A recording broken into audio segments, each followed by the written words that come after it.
en 2018 où j'ai fait 3800 km en 40 jours, 8 heures et 20 minutes. J'ai fait un Tour de France, donc 42 marathons en 42 jours pour rencontrer 42 entrepreneurs.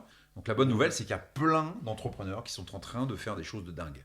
J'ai traversé l'Europe, 60 jours, 60 km par jour pour mes 60 ans, et pour mettre du sens, puisqu'il faut mettre du sens dans tout ce qu'on fait, je vais planter 60 000 arbres. Non, bah écoute, on commence, hein. De toute façon, le but c'est de faire ça à la cool, c'est une discussion. Donc je vais pas faire semblant de te dire bonjour alors qu'on ça fait 1 heure qu'on parle ensemble. Merci à tous les deux d'être là, Baptiste, c'est cool de t'avoir. Ouais. Et puis merci infiniment, Philippe, c'est une reprise. Je sais pas si tu te souviens, il y a 1 an, tu m'avais dit, je t'avais dit donne-moi un défi. Tu m'avais dit que tu deviennes un très bon dans le podcast. Exactement. Voilà. Et je suis passé par quelques galères par des mauvais choix, mais je pense que voilà, tout le monde passe par là. Mais là, tu vois, on relance le truc et on a un peu augmenté en niveau. Et il n'y a pas de mauvais choix, tu te rappelles Non. ce que je t'avais dit. Il n'y a jamais de mauvais choix, il y a Surtout, juste des choix qui ne correspondent pas à ce que tu cherches. Ouais, et puis ça m'a permis de prendre quelques mois, tu vois, pour faire un peu de fric et m'acheter du matériel. Eh ben, Donc, magnifique, voilà. Comme ça on va pouvoir faire un nouveau podcast. Exactement. Et là, l'intérêt de se parler aujourd'hui, ce que je trouve très cool, c'est que moi j'ai 33 ans. Baptiste, il a 19 ans. Toi, je sais pas si tu as envie de donner ton âge. Si, 61. Voilà, donc on est 3 générations assez distinctes. Ouais. Et le but, c'est d'essayer de parler de différents sujets. Alors forcément, là, c'est toi notre invité, donc on a envie de parler de ce que tu fais dans la vie, parce que c'est pas commun. Mais aussi d'attaquer l'angle climat. Moi, ça m'intéresse d'avoir le point de vue de Baptiste.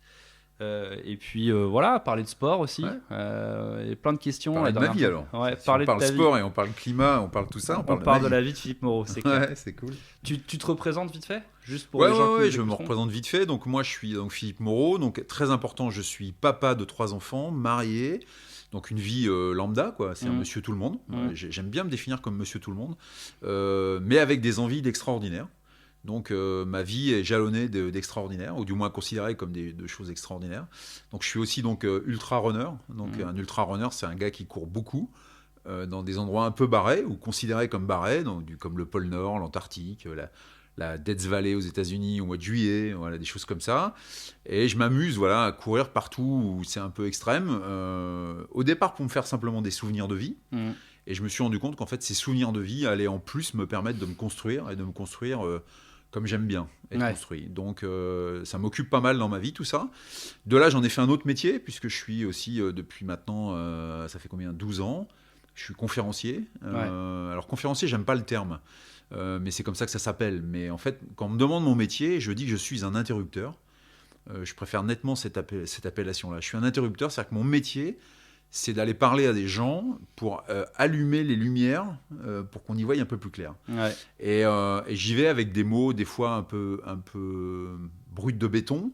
C'est-à-dire que c'est pas la pédagogie qui me sied le mieux, hein, mais je suis gentil, je suis quelqu'un de très gentil, mais comme en règle générale, quand on parle dans des conférences, on a assez peu de temps. Bon, je dis ce que j'ai envie de dire, et je le dis des fois avec force, mais toujours bienveillance et gentillesse, mais n'empêche des fois avec force. Et voilà, ça m'occupe aujourd'hui beaucoup. Ouais. Conférences, là, t'en fais régulièrement Ouais.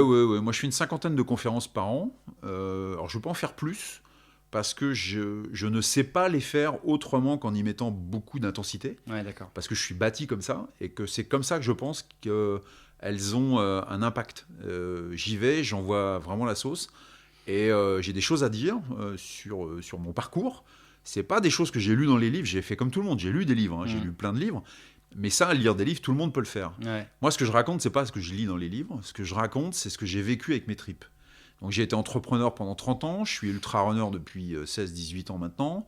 Et je fais des liens dans tout ça parce que gérer des défis sportifs qui sont dits extraordinaires, ou gérer des entreprises, et je sais que c'est aussi des fois extraordinaire de gérer des entreprises parce que c'est un vrai défi. Il y a plein de liens. D'ailleurs, ma société s'appelle Passerelle parce que c'est plein de passerelles. Et j'explique tout ça. Voilà. Avec un impact fort, pour finir de me présenter, sur l'environnement. Alors, c'est la tarte à la crème aujourd'hui de parler d'environnement, mais sauf que moi, je suis un amoureux de Gaïa. Je suis conscient que je ne suis qu'une poussière d'étoiles. C'est-à-dire que je suis un infiniment tout petit dans cet infiniment grand et beau qui nous accueille. Et j'aimerais que ça reste grand et beau. Et sauf qu'on est en train de faire tout pour que ça ne reste pas grand et beau. Donc, si je peux apporter ma petite participation pour que ça s'améliore, et ben je le fais. Et en ce moment, je suis très très branché sur le sujet. Ouais, bah, vaste défi, on va en parler, mais c'est vrai que tu gardes une énergie là-dedans qui, moi que j'admire un peu, parce que être constant dans ses convictions à ce sujet-là, c'est très difficile. On en parlait tout à l'heure, mais on y reviendra. Juste avant qu'on reparle de tout ça, quand même qu'on rappelle un peu tes derniers crapahutages. Donc t'es le premier Français, c'est ça, à avoir fait le marathon au pôle Nord. Au pôle Nord, Ouais. voilà. Après, tu as fait aussi des marathons par plus 50, là, la Ouais, alors Badwater. j'ai fait une première mondiale en faisant le pôle Nord, pôle Sud la même année, chose qui avait jamais été fait. Ouais. Donc comme ça me faisait une première mondiale, j'étais content dans mes cartons à souvenirs. Après, après avoir fait l'extrême froid, j'ai donc fait l'extrême chaud. Donc j'ai Ouais. été courir dans la Death Valley au mois de juillet. Donc pour ceux qui connaissent un peu la vallée de la mort au Nevada, c'est plus 50 degrés Ouais. le jour et la nuit, le sol à 90 degrés. Donc il y a une course qui s'appelle la Badwater, c'est 218 km, je crois, de mémoire, avec 4000 positifs par 50 degrés. Ah oui, les 4000 de positifs, je les avais pas en tête. Ouais, moi non plus, je les avais un peu occultés au départ. mais quand tu les grimpes, tu les t'en sens. rappelles. Ouais. Et puis le 2, moi j'ai fait plein de trucs, ça fait 16 ans que je fais des défis tous les ans. Ouais. Et le dernier truc en date un peu waouh, c'est la traversée de l'Australie en courant en 2018, où j'ai fait 3800 km en 40 jours, 8 heures et 20 minutes. Je voulais battre le record du monde, qui est détenu par un Français qui s'appelle Patrick Malandin, en 38 jours, 16 heures 52 minutes, je crois de mémoire, je ne suis pas tout à fait sûr.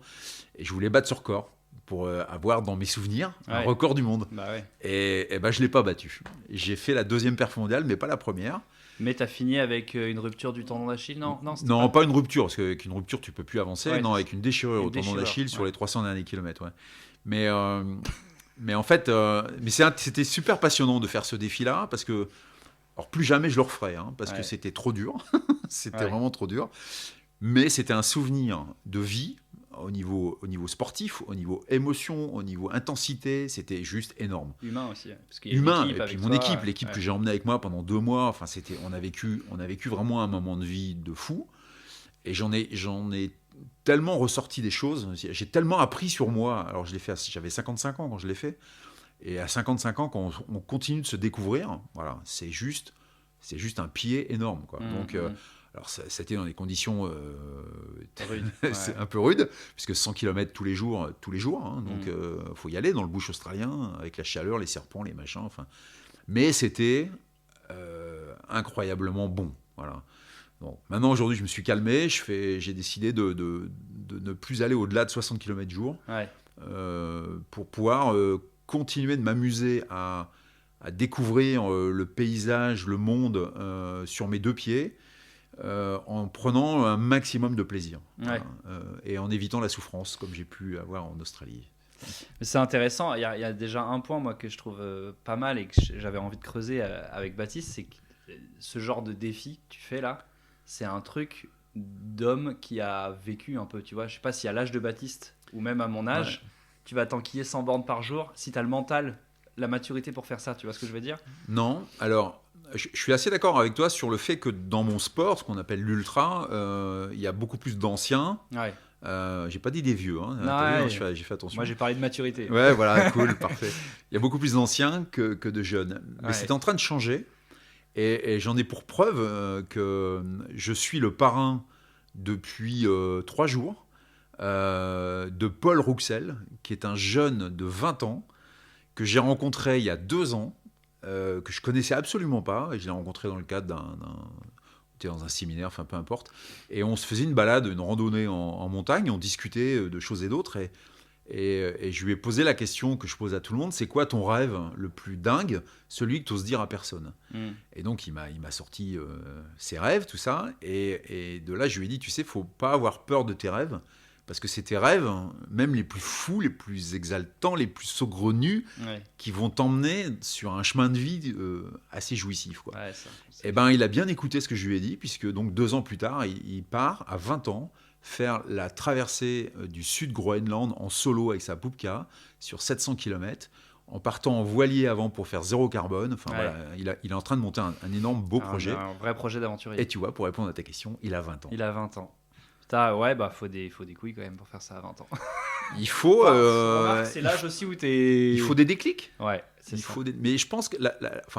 une des bonnes nouvelles que je donne tout le temps aux gens, c'est qu'il n'y a pas d'âge pour avoir des déclics. Ouais. Donc ça, c'est une sacrée bonne nouvelle, c'est qu'on se fout de savoir si tu as 20 ans, 30 ans, 70 ans, ou peu importe, on s'en fout. Des déclics, ça se fait à n'importe quel moment de sa vie. Donc, bonne nouvelle, on peut tous y aller maintenant. C'est quoi ton rêve le plus fou, toi? Pas de rêve à proprement parler pour l'instant, j'ai juste envie de créer quelque chose un jour dans ma vie qui me plaît. Mais ouais, pour revenir à celui dont qui était parrain, je pense qu'il faut aussi beaucoup de maturité à 20 ans pour faire un projet comme ça, Ouais. et il faut savoir aussi se pousser dans ses retranchements et être capable d'aller au-delà de ses limites. Et je pense que tous les jeunes de 20 ans sont pas capables d'avoir cette mentalité-là et de se dire oui, bon, bah, vas-y, dans un an, je prépare un projet, déjà zéro carbone, avoir cette envie-là de créer un projet où on ne consomme pas, où on ne pollue pas, où on essaye de faire des efforts là-dessus, alors qu'il y a le choix de facilité qui est juste tout proche. Et puis d'être motivé aussi comme ça, à 20 ans, je trouve ça extraordinaire, quoi. Et tu sais, ces 20 ans-là, en fait, alors d'abord, faut être honnête, Paul, il est câblé, quoi. Il est bien câblé, c'est quelqu'un effectivement très mature pour son âge, très bien câblé. Mais pourquoi il est mature et pourquoi il est câblé ? C'est parce que, tu vois, à 18 ans, il était en train de discuter avec un ancien comme moi, de 60 balais, et il a osé venir parler avec moi et discuter de choses, et donc il était en train de se construire, tu vois. Et c'est juste ça, c'est pour ça qu'il est mature et qu'il est câblé. C'est parce que lui, il ose aller rencontrer des gens, se confronter peut-être à des savoirs qu'il n'a pas.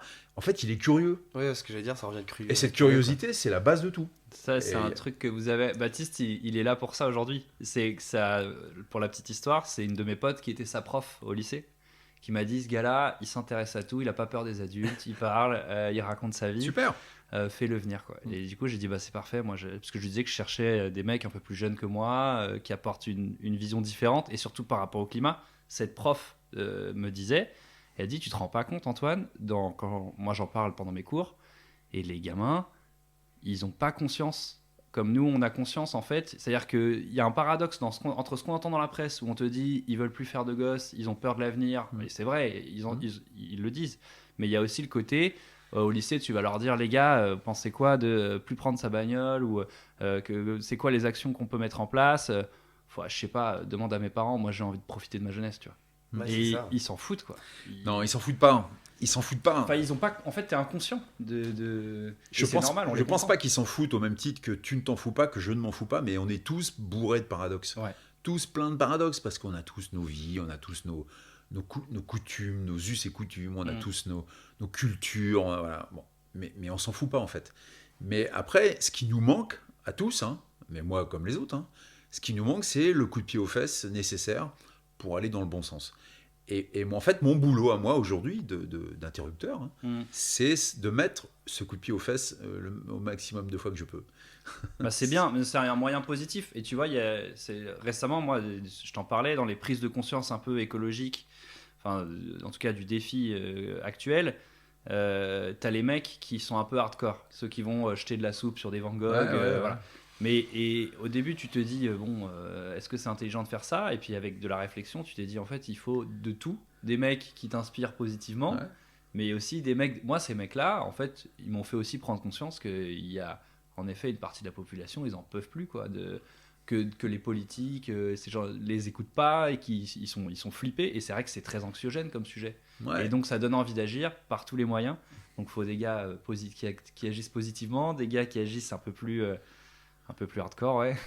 Ouais, je suis pas trop pour l'agression quand même, moi. Je suis pas parce que l'agression n'a jamais été hyper constructeur quand même. Non, mais ça fait des déclics. Il en faut. Ouais, ça fait des déclics.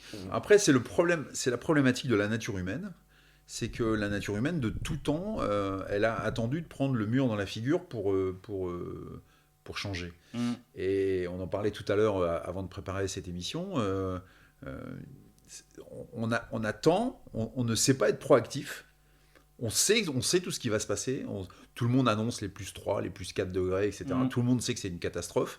Tout le monde sait que ça va engendrer peut-être même de la guerre, enfin des vrais conflits, etc.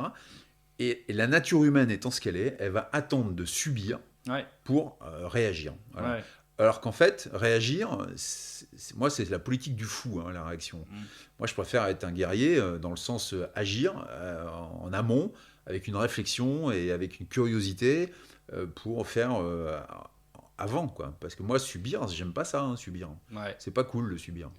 Non, mais c'est là c'est ce que tu dis, c'est le paradoxe, c'est que là aujourd'hui, j'ai envie de dire comme toi, moi il y a des moments où je suis ultra motivé, et puis très vite tu retournes dans ton quotidien de ultra consommateur, de machin, et puis t'oublies, et puis en fait là, c'est un combat de tous les jours, quoi.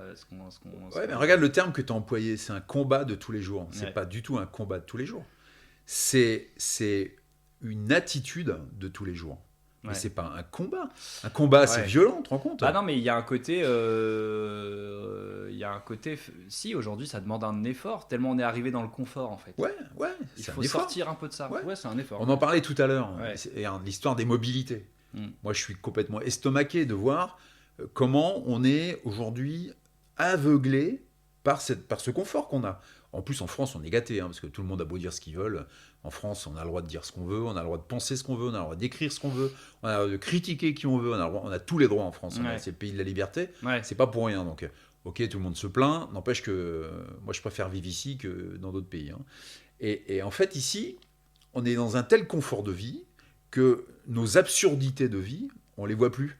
Ouais. Et tu prends l'exemple simplement de la mobilité, qui est quand même... Il y a deux pôles principaux de pollution, qui est le bâtiment et la façon de se bouger, la mobilité. La mobilité, aujourd'hui, je crois que les chiffres, c'est à peu près ça, c'est 80% de nos déplacements, c'est moins de 30 km, Ouais. d'accord? Et 50% moins de 5 km. Voilà, Ouais. et 90% des cas, on est tout seul dans la voiture. Mm.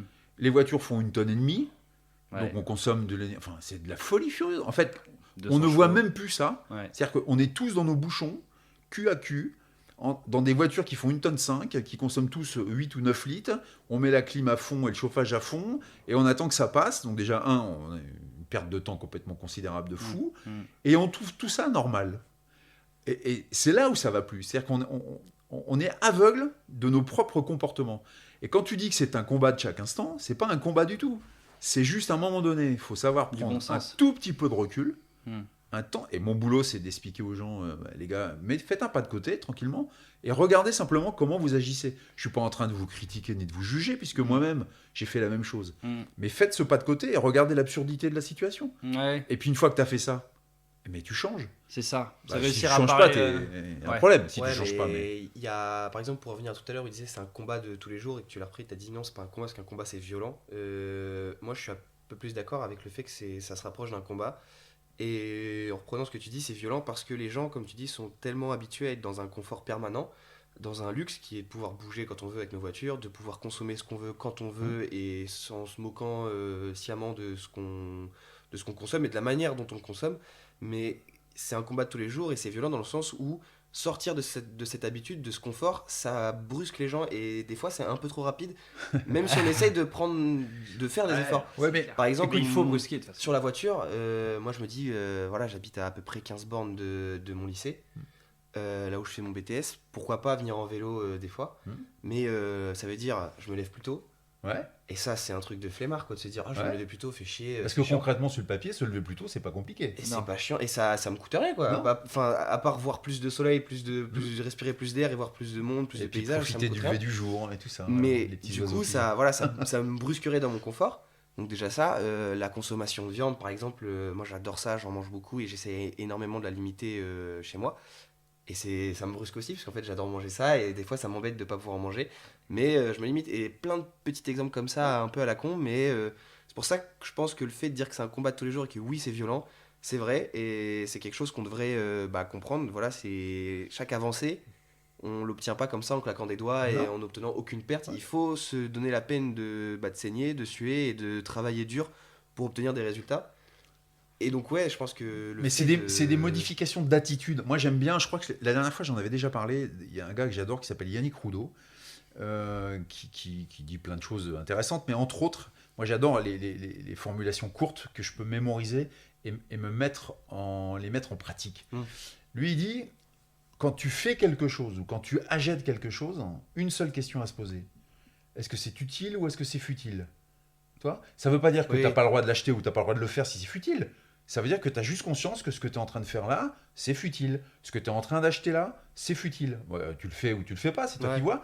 Mais quand tu commences à te poser ces questions simples, tu t'aperçois qu'en fait, mais énormément de choses que tu fais sont futiles. Oui. énormément de choses que tu achètes, c'est futile. Ouais. Donc à un moment donné, ou alors t'es bête, ou alors tu te dis bah non, je vais corriger le tir parce que tu vois. Et en fait, c'est pas du tout une souffrance. Non, c'est c'est juste, sûr, oui. c'est juste une prise de conscience tellement forte que tu dis bah ouais, attends, en fait, j'ai un rôle à jouer. Tu sais, c'est hier ou avant-hier, je sais plus, j'étais dans une conférence et il y avait un débat après, question-réponse. Et il y a un gars qui me dit ouais, mais moi je veux bien faire tout un tas de choses, mais en fait, moi ça sert à rien tout seul. Et je dis mais c'est là où t'as tout faux. Parce que justement, ce qui est important, c'est ce qui est même le plus important, c'est ce que tu vas faire toi, tout seul et toi avec les autres. Et t'occupe pas si les autres font ou ne font pas, c'est pas le sujet.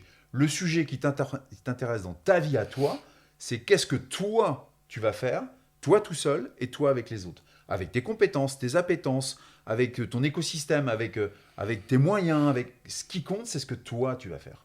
Et c'est justement tout le sujet. Et les gens pensent que ouais, mais moi, c'est rien, c'est une petite goutte d'eau.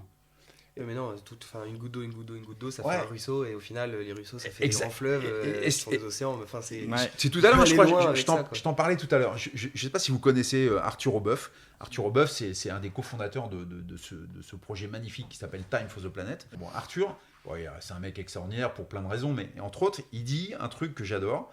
Il dit on va refaire la fable du colibri, tu sais, de Pierre Rabhi. Oui. Où Pierre Rabhi disait voilà, en fait, on a tous un rôle à jouer. Il y a un incendie dans la savane, et il y a un petit colibri. Tout le monde se part en courant. Un petit colibri qui vient avec sa petite goutte d'eau et qui verse sa petite goutte d'eau.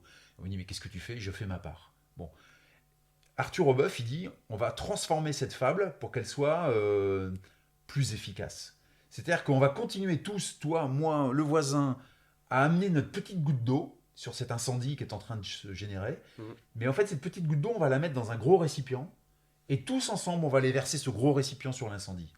Et là, en plus, on aura de l'efficacité. Oui, et on verra le fruit des efforts aussi qu'on a fait. Voilà. Et c'est ça le truc, c'est qu'en fait, mon petit effort, accompagné de ton petit effort, accompagné de tous ces petits efforts au commun, c'est pour ça que Time for the Planet, c'est juste un écosystème de dingue où il faut tous adhérer, les amis. Si vous n'êtes encore pas chez Time, il faut y aller parce que c'est l'aventure entrepreneuriale du 21e siècle. Faut pas rater ça. On a la chance d'être au début en plus, donc c'est tôt.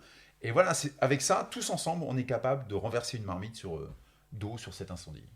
Ouais, mais je pense que cet argument-là de dire moi, ce que je fais, ça n'a aucune valeur parce que je suis tout seul, ou il y a beaucoup de gens qui le disent, qu'ils soient jeunes ou un peu plus vieux. Et je pense que c'est parce que les gens sont confrontés à tout ce qui est médiatique. Enfin, on leur met un mur en face d'eux, on leur dit tiens, regarde ce qui se passe, regarde le problème qu'on va avoir, regarde les conséquences de ta façon de vivre, parce qu'en soi, c'est un peu ce qu'on ressent, je pense, des fois, on nous dit. Les Occidentaux, les gens vivent comme ça, et ça fait qu'on a ça comme problème. Donc les gens sont confrontés à cette grosse vague qui les submerge, et ils se disent, bah, à mon échelle, je peux rien faire. Et je pense que des projets comme Time for the Planet, et bah, ça permet justement de s'unifier et de là voir l'intérêt de l'effort personnel peut donner sur un effort du coup collectif en groupe. Et... Tu te rends compte, Time, ça démarre à 1 euro. C'est-à-dire que n'importe qui peut venir chez Time avec 1 euro fait partie du projet et amènera sa micro-goutte pour faire la chose. Et rien que ça, c'est déjà exceptionnel. Quoi. Et donc, c'est vraiment la preuve qu'on a tous un rôle à jouer, quel que soit notre niveau de compétence, quel que soit l'endroit où on est, quel que soit ce qu'on fait. Et voilà, moi, je fais des choses par rapport à ce que je sais faire, et puis d'autres vont faire. Toi, tu fais tes podcasts, voilà, on fait tous chacun quelque chose. Voilà. Et plus on sera nombreux à faire, et plus on changera le tir. Ouais. Justement, à propos d'agir, l'année dernière, il n'était pas encore passé, donc ce serait bien que tu nous parles un peu de ton dernier projet. Lequel ? Celui des 60 000 arbres. Raconte-nous, vas-y.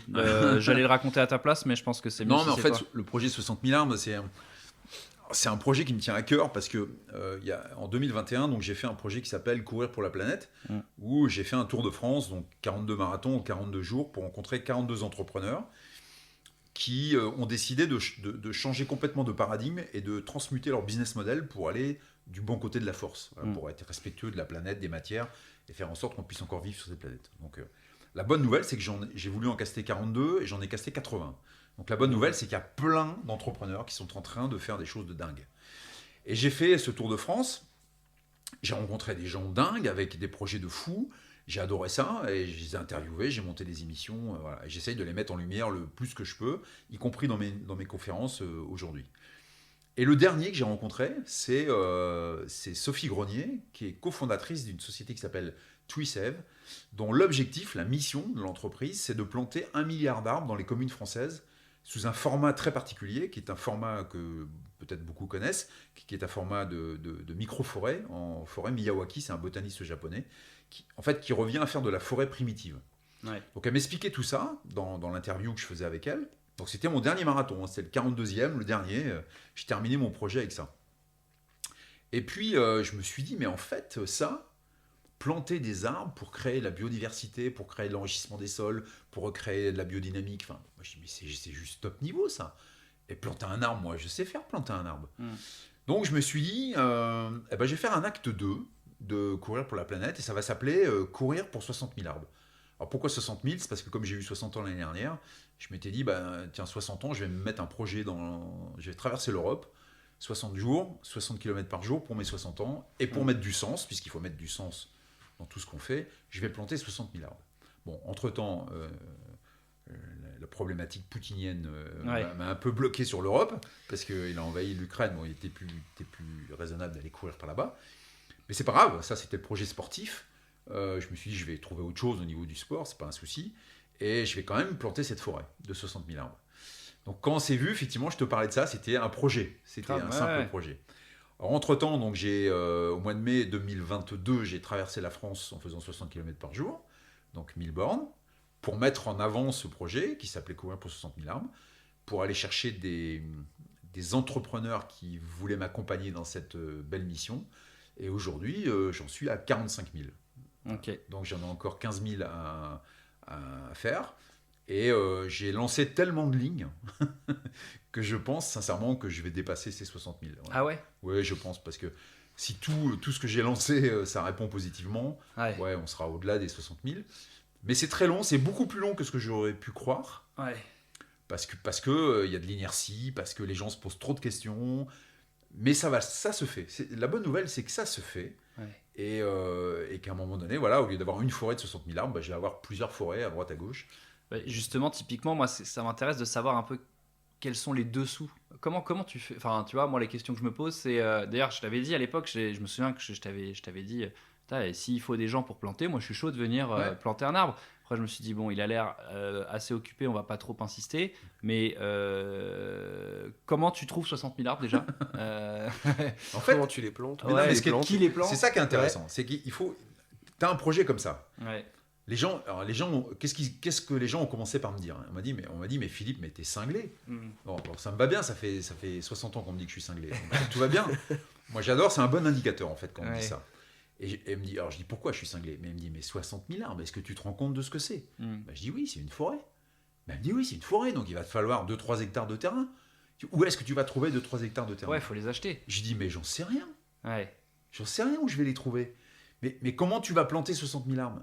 Ben, j'en sais rien. Ouais. Évidemment, je ne vais pas planter ça tout seul avec mes petites mains. Tu vois, évidemment. Bon, je ne sais pas, en fait, la réponse. Je ne sais pas.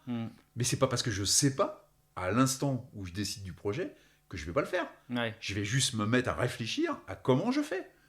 Et puis, à un moment donné, tu rencontres TWISEV, dont c'est le métier. Donc, tu décides de monter un partenariat avec eux. Et puis, tu en parles avec exaltation à Pierre, à Paul, à Jacques, à Monique, à Martine, qui disent wow, mais c'est vachement bien ce projet. Mais moi je veux participer. Et puis bingo, et puis voilà, puis tu as des groupements qui disent mais dans le cadre de notre anniversaire, quelle belle idée de faire une forêt pour notre 25e anniversaire. Et bingo, c'est parti, on va faire 25 000 arbres avec eux. Et c'est comme ça que ça se fait. Et puis après, je travaille avec des gens dont c'est le métier, pour qu'on fasse ça intelligemment, proprement. Parce que ça ne s'improvise pas quand même. Planter un arbre, c'est pas compliqué. Planter 60 000 arbres, faut pas faire ça n'importe comment. Non, c'est clair. Donc moi, j'ai pas la compétence. Non, faut pas acheter le terrain. Non, on trouve des terrains qu'on nous met à disposition. Le terrain appartient toujours à la commune. Et nous, on vient planter une forêt chez eux. Voilà. Ok. Et en fait, quand tu sais pas faire, il faut aller voir les gens qui savent faire. Ouais. C'est tout. Et les gens, ils te disent, faut faire comme ça, comme ça, comme ça. Ça coûte tant. C'est tel budget, ok, on y va, et c'est parti. Alors c'est plus long que ce que j'avais prévu, on est d'accord. Ouais, mais bon, tant que c'est fait. Mais ça va se faire. Ouais, tu vois, le temps, je trouve que c'est pas un problème. C'est vrai que par contre, il faut que les gens qui te suivent et qui croient dans le projet, il faut qu'ils voient que ça avance, quoi. Ouais. Mais du coup, je m'imagine que oui, je me souviens qu'il y a eu t'avais fait un peu de contenu sur LinkedIn. Ouais. Mais justement, on va Pour y être venir. très À honnête, ça. le premier projet que j'avais, c'était une forêt complète 60 000 arbres avec un seul partenaire, qui pour l'instant ne voit pas le jour. C'est toujours pas acté. Ouais. Donc moi j'ai monté un plan B quand j'ai vu que le plan A ne fonctionnait pas. Ouais. J'ai dit bon, je le laisse en œuvre le plan A, mais je vais attaquer un plan B. Ouais. Et le plan B, lui, je suis à 45 000. Mais le plan A est toujours sous le feu. Hein. Ouais. Donc tu vois, Bah Qui va ouais. finir avec 120 000 arbres. Quoi. peut-être au final. Ça va être top. Bah ouais, pourquoi pas. Hein. Mais et alors, il y a un sujet donc le projet sportif d'abord. Là, c'était Le juste projet, un projet sportif. Bah non, mais celui-ci déjà. Donc il y a pas eu. T'as pas fait un marathon pour aller chercher ta forêt ou 50 marathons. Alors si je te dis, j'ai traversé la France au mois de mai. Ok, donc ça correspondait voilà, à ça s'appelait courir pour 60 000 arbres. Ouais. Ah mais oui, Où, c'est vrai, bien sûr. Où j'ai fait un petit film là-dessus, qui est sur ma chaîne YouTube si tu veux le regarder. Ouais. Et où j'explique pourquoi je cours, pourquoi je décidais de planter 60 000 arbres. Non, le projet s'est fait comme ça, voilà. Et parce qu'il fallait attirer l'attention. Donc souvent les gens me demandent mais pourquoi tu cours autant ? Bah, parce que là, mon pote, j'ai envie de planter des arbres. Voilà pourquoi je cours. Ouais, et c'est là que vient ma question suivante. Enfin, je sais pas si t'en avais une avant, mais Non, moi ça peut attendre. J'en ai plein en tête de toute manière. Moi, je te suis sur LinkedIn et je vois quand tu postes des trucs. Et moi, je réagis. Enfin, bon sens. Tu vois un mec qui se cogne un marathon par jour. Tu te dis ah putain cool. Et je vois le nombre de likes. Ouais. Et je me souviens de t'avoir vu avant qu'on se rencontre péter un plomb sur LinkedIn. T'avais été là, réveillez-vous les gars. J'étais là, ok, les gars ils vénèrent. Mais c'est une réalité. C'est vrai que t'as des gars comme toi qui se cognent des défis sportifs. Et ça fait pas tant de vues. Non. On en parlait tout à l'heure. Parfois tu te dis, est-ce que tu te dis bon, heureusement que j'aime ça parce que franchement c'est décourageant. C'est frustrant. C'est pas tellement décourageant parce que pour me décourager, il faut déjà y aller, moi. Mais c'est frustrant. C'est-à-dire que tu t'aperçois effectivement que des inepties les plus totales font des milliers, des millions de vues. Et c'est du jugement que je fais là. Mais enfin, franchement. Ouais, mais on est d'accord. Mais des fois, ça vole pas haut quand même. Qui est avéré, quoi. Et je me dis, voilà, moi, je me décarcasse à essayer de faire un contenu propre. Je vais rencontrer des gens incroyables. Je les interviewe. J'essaye de faire un petit film très ludique pour que ce soit facile à regarder, qui dure pas trop longtemps. Et effectivement, t'as peu de vues. J'ai peu de vues. Alors, c'est frustrant. Donc au départ, tu dis comment faut faire quoi. Et alors, est-ce qu'il faut faire le pitre ? Alors j'avoue que ça m'a traversé l'esprit. Hein. Je me suis dit, est-ce qu'il faut que je cours à poil ? Non, mais je t'assure, j'y ai pensé. Hein. Est-ce qu'il faut que je cours à poil pour attirer les vues ? Peut-être plus rapide. Tu parlais tout à l'heure de faire du ludique pour passer un message. Je me suis franchement posé la question, est-ce qu'à un moment donné, je vais pas faire un des marathons à poil pour attirer l'œil, tu vois ? Et puis je l'ai pas fait parce que je trouvais ça stupide. Mais malheureusement, je pense que ça aurait marché. Hein. C'est ça qui est dommage. Je pense que ça aurait marché. Mais après, je me suis dit, qu'est-ce que tu vas chercher ? Tu vas chercher des vues avec ça ? Je cours à poil, c'est sûr, je fais 100 000 vues, hein, c'est sûr. Sauf que, mais à quoi ça sert de faire 100 000 vues ? De faire 1 million de vues ? Moi, je veux de la vue qualitative. Et je me rends compte aujourd'hui que certes, j'ai pas beaucoup de vues, mais j'ai un retour. J'ai de l'impact. Parce que j'ai des gens qui m'appellent et qui me disent ce que tu as fait là, ce que tu as dit là, la conférence que tu as fait là, ça a impacté ma vie et ça a changé l'horizon de ma vie. Eh ben, même si j'en ai que 15, 20 ou 30 comme ça, eh ben, j'ai gagné mon pari. Et je préfère faire moins de vues et faire de la belle vue. Ça, c'est sûr, mais si tu fais 100 000 vues, peut-être que ça te permet de porter ton message plus loin. Mais après, c'est là où mettre le curseur entre en effet la pitrerie, parce que ça peut être utile aussi. Moi, c'est une réflexion que j'ai aussi dans la création de contenu. J'y réfléchis pas mal depuis des mois, relancer le podcast. Et tu te dis, en effet, est-ce qu'il faut baser, j'en parlais beaucoup avec mon associé qui est youtubeur, est-ce qu'il faut baser sur sa stratégie comment faire des vues et après essayer d'intégrer ton message, ou est-ce que c'est plutôt je porte mon message comme toi tu fais, je m'en fous de faire 20 000 vues, mais je suis droit dans mes bottes, j'ai dit ce que je voulais dire. Et après, moi je me demande s'il n'y a pas un problème de génération, tu vois. Ça m'intéresse d'avoir ton avis. Je pense que oui, il y a un problème de génération. Parce qu'un gars de 60 ans qui fait du contenu, non mais c'est vrai, les gars de 60 ans qui consomment du contenu sur internet, il y en a beaucoup moins que des gars de 20 ans. Tu vois ce que je veux dire ? Donc le gars de 20 ans qui va sur YouTube, il voit un type de 60 berges, ok, une fois tu fais 50 marathons, il se dit oh putain, le gars il est chaud. Et puis après, bon, bah ok, on a compris le truc. Et en fait, j'ai envie de voir un tel se bourrer la gueule ou une femme à poil. Je pense qu'il Non, y mais a, c'est vrai. Ouais. je pense qu'il y a le côté avec l'environnement et même tout ce qui est sérieux sur les réseaux sociaux. Ouais. Et c'est triste à dire, mais je pense qu'une partie de l'audimat, il trouve ça barbant en fait. Vu qu'on l'entend partout, on le voit partout, on nous dit partout que attention, regardez ce qui va nous arriver. Ou vu que nos journées sont résumées en fait au travail ou aux études, quand on rentre ou quand on prend du temps pour aller se divertir, et ça veut T'as envie dire de ce que ça débrancher veut le dire en cerveau. fait, c'est prendre du temps pour se divertir. Ouais. Donc il y en a qui vont avoir cette maturité-là et surtout cet interrupteur-là de se dire ok, je me divertis, mais je vais essayer de me divertir en étant productif. Ou alors, ok, je me divertis, mais je me divertis vraiment pour déconnecter, quitte à regarder des trucs cons qui font que je réfléchis pas, mais au final qui sont peut-être plus nocifs pour la personne parce que elle devient à en apprécier des trucs qui sont un peu enfantins, un peu débiles et qui ont pas d'intérêt pour lui. Et c'est là qu'on perd, que ça perd tout son sens parce qu'il y a des gens qui créent du contenu vraiment qualitatif Ouais. et qui n'arrivent pas à développer une vraie communauté parce que maintenant c'est un peu l'enjeu C'est ça. dans l'ère du temps. Si t'as pas de communauté. Si t'as pas une communauté béton et ouais. qui est nombreuse et même si elle a pas de moyens cette communauté, même si elle peut pas te financer, même si elle peut pas, si elle a pas des contacts qui t'aideront très vite. Non, c'est le volume qui fait la force. Ouais. Cette communauté-là fait que ça va te créer une visibilité et je pense qu'au jour d'aujourd'hui, la visibilité, ça reste le plus important pour construire quelque chose et construire quelque chose qui va évoluer rapidement parce que c'est ce qu'on a besoin surtout, c'est que ça évolue rapidement, c'est que les gens ils y aillent un peu du tac au tac, qu'ils puissent qu'on ait des conversations, qu'on ait des demandes et des réponses rapides sur tous les sujets qui ont une importance, qu'elle soit capitale ou non, hein, mais... Non, mais oui, mais sur le sujet du contenu, moi, moi le premier, tu vois. J'aime bien regarder beaucoup, comme toi, des choses intéressantes et les mecs qui portent des messages. J'aime bien regarder des documentaires. Je trouve que YouTube, pour ça, c'est génial. T'as accès à tout sur le monde. Tu peux apprendre tout, quoi. YouTube, c'est le top. Mais par contre, il y a un soir sur deux où, en effet, je vois le énième truc sur l'écologie ou que ce soit Arthur Aubeuf, que ce soit Camille Etienne, que ce soit Hugo Dion, Clément, Hugo Clément, où en fait c'est très difficile pour eux. C'est là où c'est ultra complexe comme problématique, c'est que c'est très difficile d'être positif, c'est très difficile d'envoyer quelque chose que tu as envie de regarder, quoi. Il y a des moments où même moi je suis là, vas-y, c'est bon, c'est la 10e fois qu'on va me dire que mes enfants ils vont en chier. Je préfère me débrancher le cerveau sur des chats qui se cassent la gueule, tu vois. Ouais. Moi j'ai le réflexe à la con de sauvegarder les vidéos. Ouais. Je vois les vidéos, tu sais, à regarder plus tard. Déjà leurs vidéos sont longues, en Ouais. fait. Déjà leurs vidéos sont longues, donc ils sont pas dans le business de la vidéo, du divertissement rapide, comme Ouais. TikTok est en train de nous montrer que maintenant ça marche comme ça. Ouais. Parce qu'ils se sont imposés, et ils ont dit non à tout le monde et ils ont dit maintenant le divertissement ça va être comme ça et pas Ouais. autrement. C'est du rapide, en fait c'est tout l'opposé de ce qu'il faudrait que ça soit.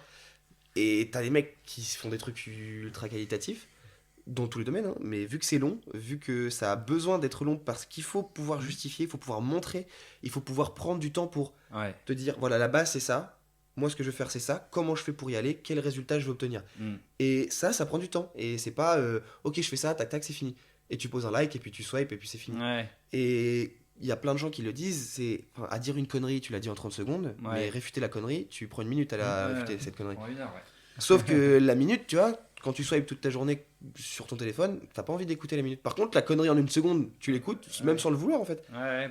Donc au final, c'est dur de créer une communauté et il y en a qui arrivent, mais je trouve qu'ils ont pas d'impact assez significatif. Genre Nozman ou Dog7, c'est des mecs qui sur YouTube, moi je suis beaucoup parce que c'est intéressant, c'est plus de la culture, de la connaissance et tout. Est-ce que ça te parle, Nozman et Dog7, toi? Non. C'est des mecs qui font de la vulgarisation scientifique. Ouais, voilà. Et ça, ces mecs-là, moi, c'est ce qui m'a fait voir la beauté de YouTube, c'est que ces gars-là, ils ont intéressé toute une génération à la science en rendant le truc divertissant.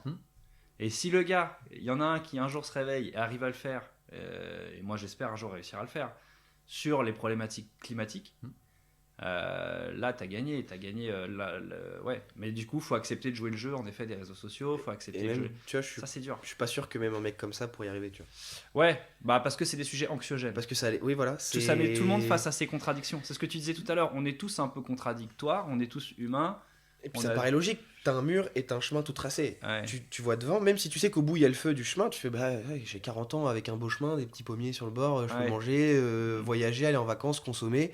Et t'as le mur, ok, ça prend de la peine, faut l'escalader ou faut le casser, mais faut trouver les bons moyens pour passer. Mais derrière, c'est la belle vie, c'est le respect de notre planète, c'est le respect des uns envers les autres. Mais c'est juste éviter qu'il y ait plus de je pense que plastique. c'est humain de choisir d'aller sur un chemin déjà tracé. C'est humain, mais regarde, tu sais, quand je te dis l'humain, il attend d'avoir le nez sur le mur. Mais regarde, aujourd'hui, on a le mur devant le nez. Aujourd'hui, ça fait. Regarde ce qui se passe en ce moment. On est en train de faire un podcast. On est en début mars. Tout le monde est en train de dire mais qu'est-ce que c'est que ce délire là ? En février, il n'y a pas eu une goutte d'eau en France. Donc on est en sécheresse en plein hiver. Donc, et ça, sauf que le problème, c'est qu'en 2022, on était déjà en sécheresse. Puis le problème, c'est qu'en 2021, on était déjà en sécheresse. Donc en fait, aujourd'hui, on est en train de dire il va falloir être sobre sur l'énergie parce qu'on a des problèmes énergétiques. Ah oui, ok. Maintenant, on va falloir être sobre sur l'eau parce qu'on va avoir des problèmes d'eau. Ok, les gars, tout ça, ça fait à peu près 20 ans qu'on vous explique que ça va arriver. Hein. Mais là, on l'a devant le nez comme ça, et on est encore en train de se dire non, mais ça va, on peut encore vivre. Oui, pour l'instant, on peut encore. Okay. Parce que c'est comme tout, tant qu'on ne coupe pas le robinet, C'est ça le problème, c'est qu'en fait, les mots de sobriété, les mots de résilience, ce sont des mots qu'on va faire qu'on apprenne vraiment bien comme il faut, parce que ça va être notre quotidien demain. Et c'est un quotidien dans lequel on va subir. C'est là où moi je suis. Mais tu crois pas qu'on va revenir à un modèle justement ? Parce que là, ce qu'on est en train de dire, c'est que du coup, il faut nous obliger, parce qu'on est les premiers à dire qu'on n'y arrive pas par nous-mêmes. En tout cas, si, moi, on commence à faire des efforts forcément, mais t'es loin du compte, quoi. Pour arriver à 2 tonnes d'émissions par an, t'es loin du compte, de chez loin du compte. On est très loin du compte. Ouais. Et du coup, comment ça fonctionne ? C'est soit par la force, donc en effet, quand il n'y aura plus le choix, il n'y a plus de ressources, voilà, ce sera les plus forts qui y survivront. Les plus riches, on ne sait pas, on verra. Mais donc, est-ce que c'est aux politiques de faire ça aujourd'hui ? Oui, parce que je te disais tout à l'heure, l'exemple de ma femme qui me disait, moi, s'il n'y a pas quelqu'un qui m'interdit de prendre ma bagnole le matin pour emmener mes gosses à l'école, j'aurais du mal à le faire, par 5 degrés ou par, tu vois. Et je la comprends, je suis pareil. Le politique, il est là pour légiférer et pour pousser, pour aider, mais... l'entrepreneur aujourd'hui, c'est celui qui va changer la face du monde, parce que c'est toujours l'entrepreneur qui a changé la face du monde. Ensuite, la puissance aujourd'hui, enfin c'est mon point de vue, ça ne veut pas dire que c'est la vérité, mais la puissance, elle est financière. Aujourd'hui, le monde est financiarisé, la puissance est financière. Ok, très bien. Donc on joue le jeu de l'argent. Mais on va même pas essayer de se battre. La puissance, elle est financière. On est des nains, nous, par rapport à ceux qui ont la puissance. Par contre, nous, on a le pouvoir. Nous, on a le pouvoir. Parce que nous, on a le pouvoir de dire non, j'achète pas ça. Non, j'achète pas.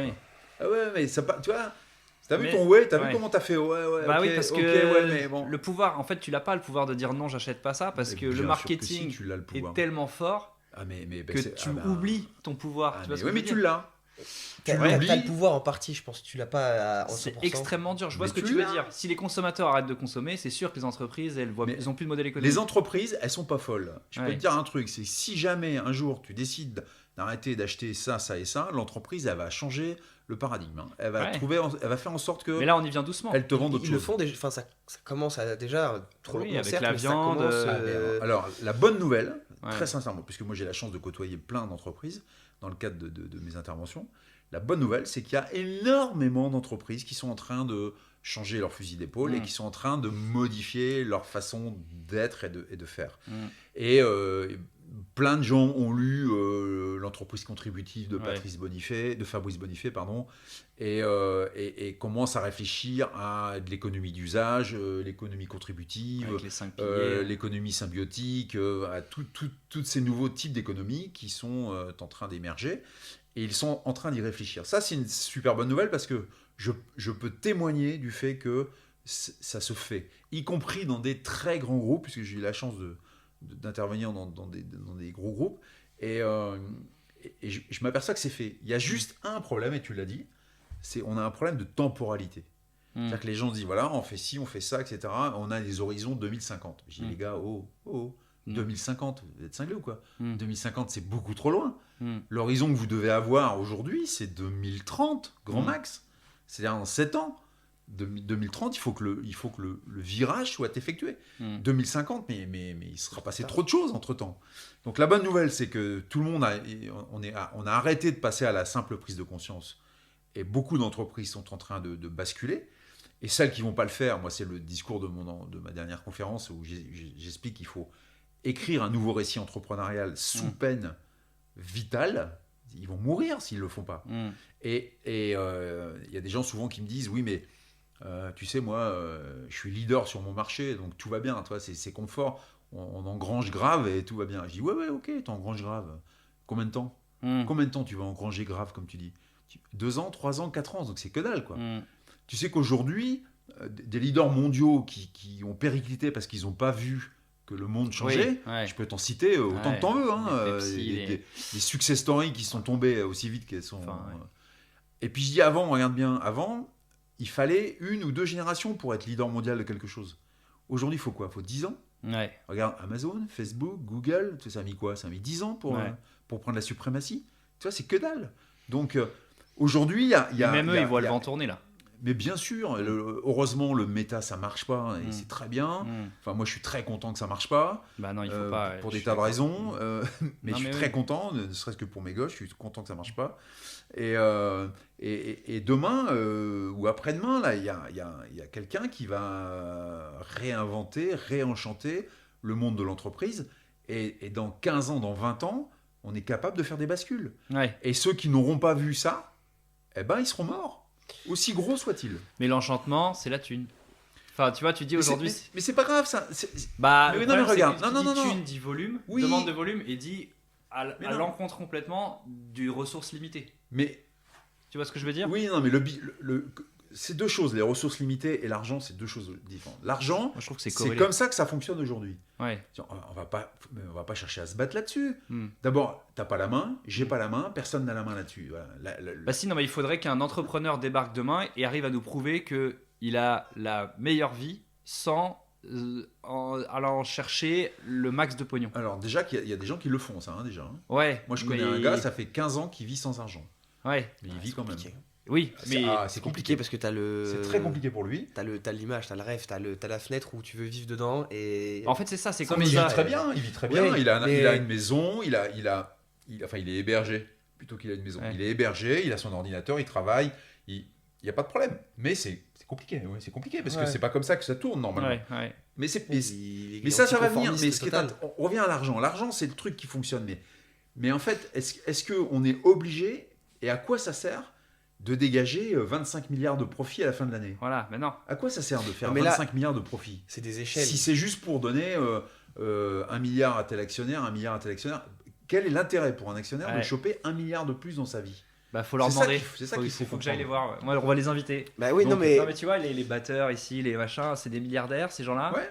Et moi, j'aimerais bien entendre leur voix sur quand on leur dit c'est bon, t'as fait assez de pognon, pourquoi ils te répondent non, tu vois.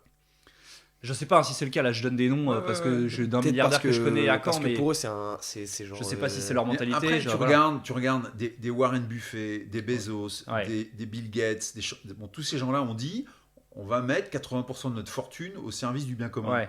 Alors, ils l'ont fait, ils l'ont pas fait, ils l'ont fait sous forme de fondation. Je sais pas si vraiment ils l'ont fait. On sait pas. Ou Bill Gates, tout le monde le sait. Il a fait sa fondation. Oui. Bon, après, est-ce que c'est du marketing Oui, voilà. Bon, bref, peu importe. J'ai pas pioché le sujet. Mais à un moment donné, de toute façon, même eux, se rendre compte que avoir 50 milliards sur son compte en banque, à quoi ça sert? À quoi ça sert? Si c'est pas pour avoir si tu peux changer le monde, t'influences le monde avec de l'argent. Alors t'en as 1 ou 2 qui veulent aller conquérir que Mars. Et puis moi je dis aux autres, les gars, peut-être que vous avez les moyens de financer ce qui va faire que notre planète va rester belle. Ouais. Voilà. Moi j'aimerais beaucoup que ces gens-là disent, mais tu vois, Time for the Planet veut lever 1 milliard. Ça serait bien qu'un Jeff Bezos dise moi si tu veux je t'en mets déjà 10 moi. Parce que t'as l'air d'avoir de bonnes idées. C'est comme il y avait un moment ce qui avait vraiment fait le buzz sur Twitter, même si je suis plus du tout sur cette plateforme, c'est je crois que c'était des mecs de l'ONU ou quelque chose Parlement européen, je sais plus trop quoi. Ils avaient dit avec la fortune d'Elon Musk, on pourrait changer le monde, faire en sorte que la fin dans le monde n'existe plus, je crois que c'était ça. Ça on l'entend souvent. Ouais. Et le mec il dit il avait répondu proposez-moi un projet béton. Et moi, il n'y a pas de problème. Et en fait, derrière, ils n'ont pas su, de ce que j'ai suivi, ils n'ont pas su lui proposer quelque chose qui était vraiment. Qui allait vraiment marcher. Et au final, je pense qu'il y a plein de gens qui ont de bonnes intentions, mais qui déjà ne travaillent pas assez et ne réfléchissent pas aux conséquences de tous les actes qu'ils peuvent faire. Ouais. Et surtout, comme vous dites, l'argent c'est le pouvoir, mais ça, Non, l'argent c'est pas le pouvoir. Ouais, mais c'est un jeu. L'argent c'est la puissance. L'argent c'est la puissance. Et c'est aussi un jeu pour eux. Je pense que à partir du moment où tu as dépassé le 3-4 milliards, même bien avant en fait, t'es plus dans le besoin du tout. Tu vis très bien, il n'y a rien qui peut t'arrêter dans toutes tes envies. Heureusement qu'on peut vivre très très bien avec moins d'un milliard. Bien sûr, hein, ça c'est là. C'est pour ça parce que là on est tellement dans des trucs astronomiques. Mais ouais. très tôt dans l'argent, tu peux vivre très bien. Et je pense qu'à partir d'un certain seuil, si tu continues à gagner, c'est que tu es plus dans un esprit de compétition, dans un esprit business, entrepreneuriat, où limite c'est comme un jeu vidéo, l'argent c'est de l'XP, et ce que tu veux c'est être le big boss. Et c'est comme ce qu'on voit actuellement entre des mecs comme Bernard Arnault, Elon Musk ou Jeff Bezos qui se font la compète pour savoir qui est le plus riche. Parce qu'en vrai, on s'en fout un peu de qui est le plus riche. On s'en fout. Moi, ce que je veux, c'est qu'ils proposent des vrais projets, qu'ils fassent des trucs qui soient vraiment efficaces et qui soient. Mais c'est là le changement de paradoxe, c'est qu'ils ont, dans nos têtes, moi je me souviens quand j'étais petit, ces mecs-là.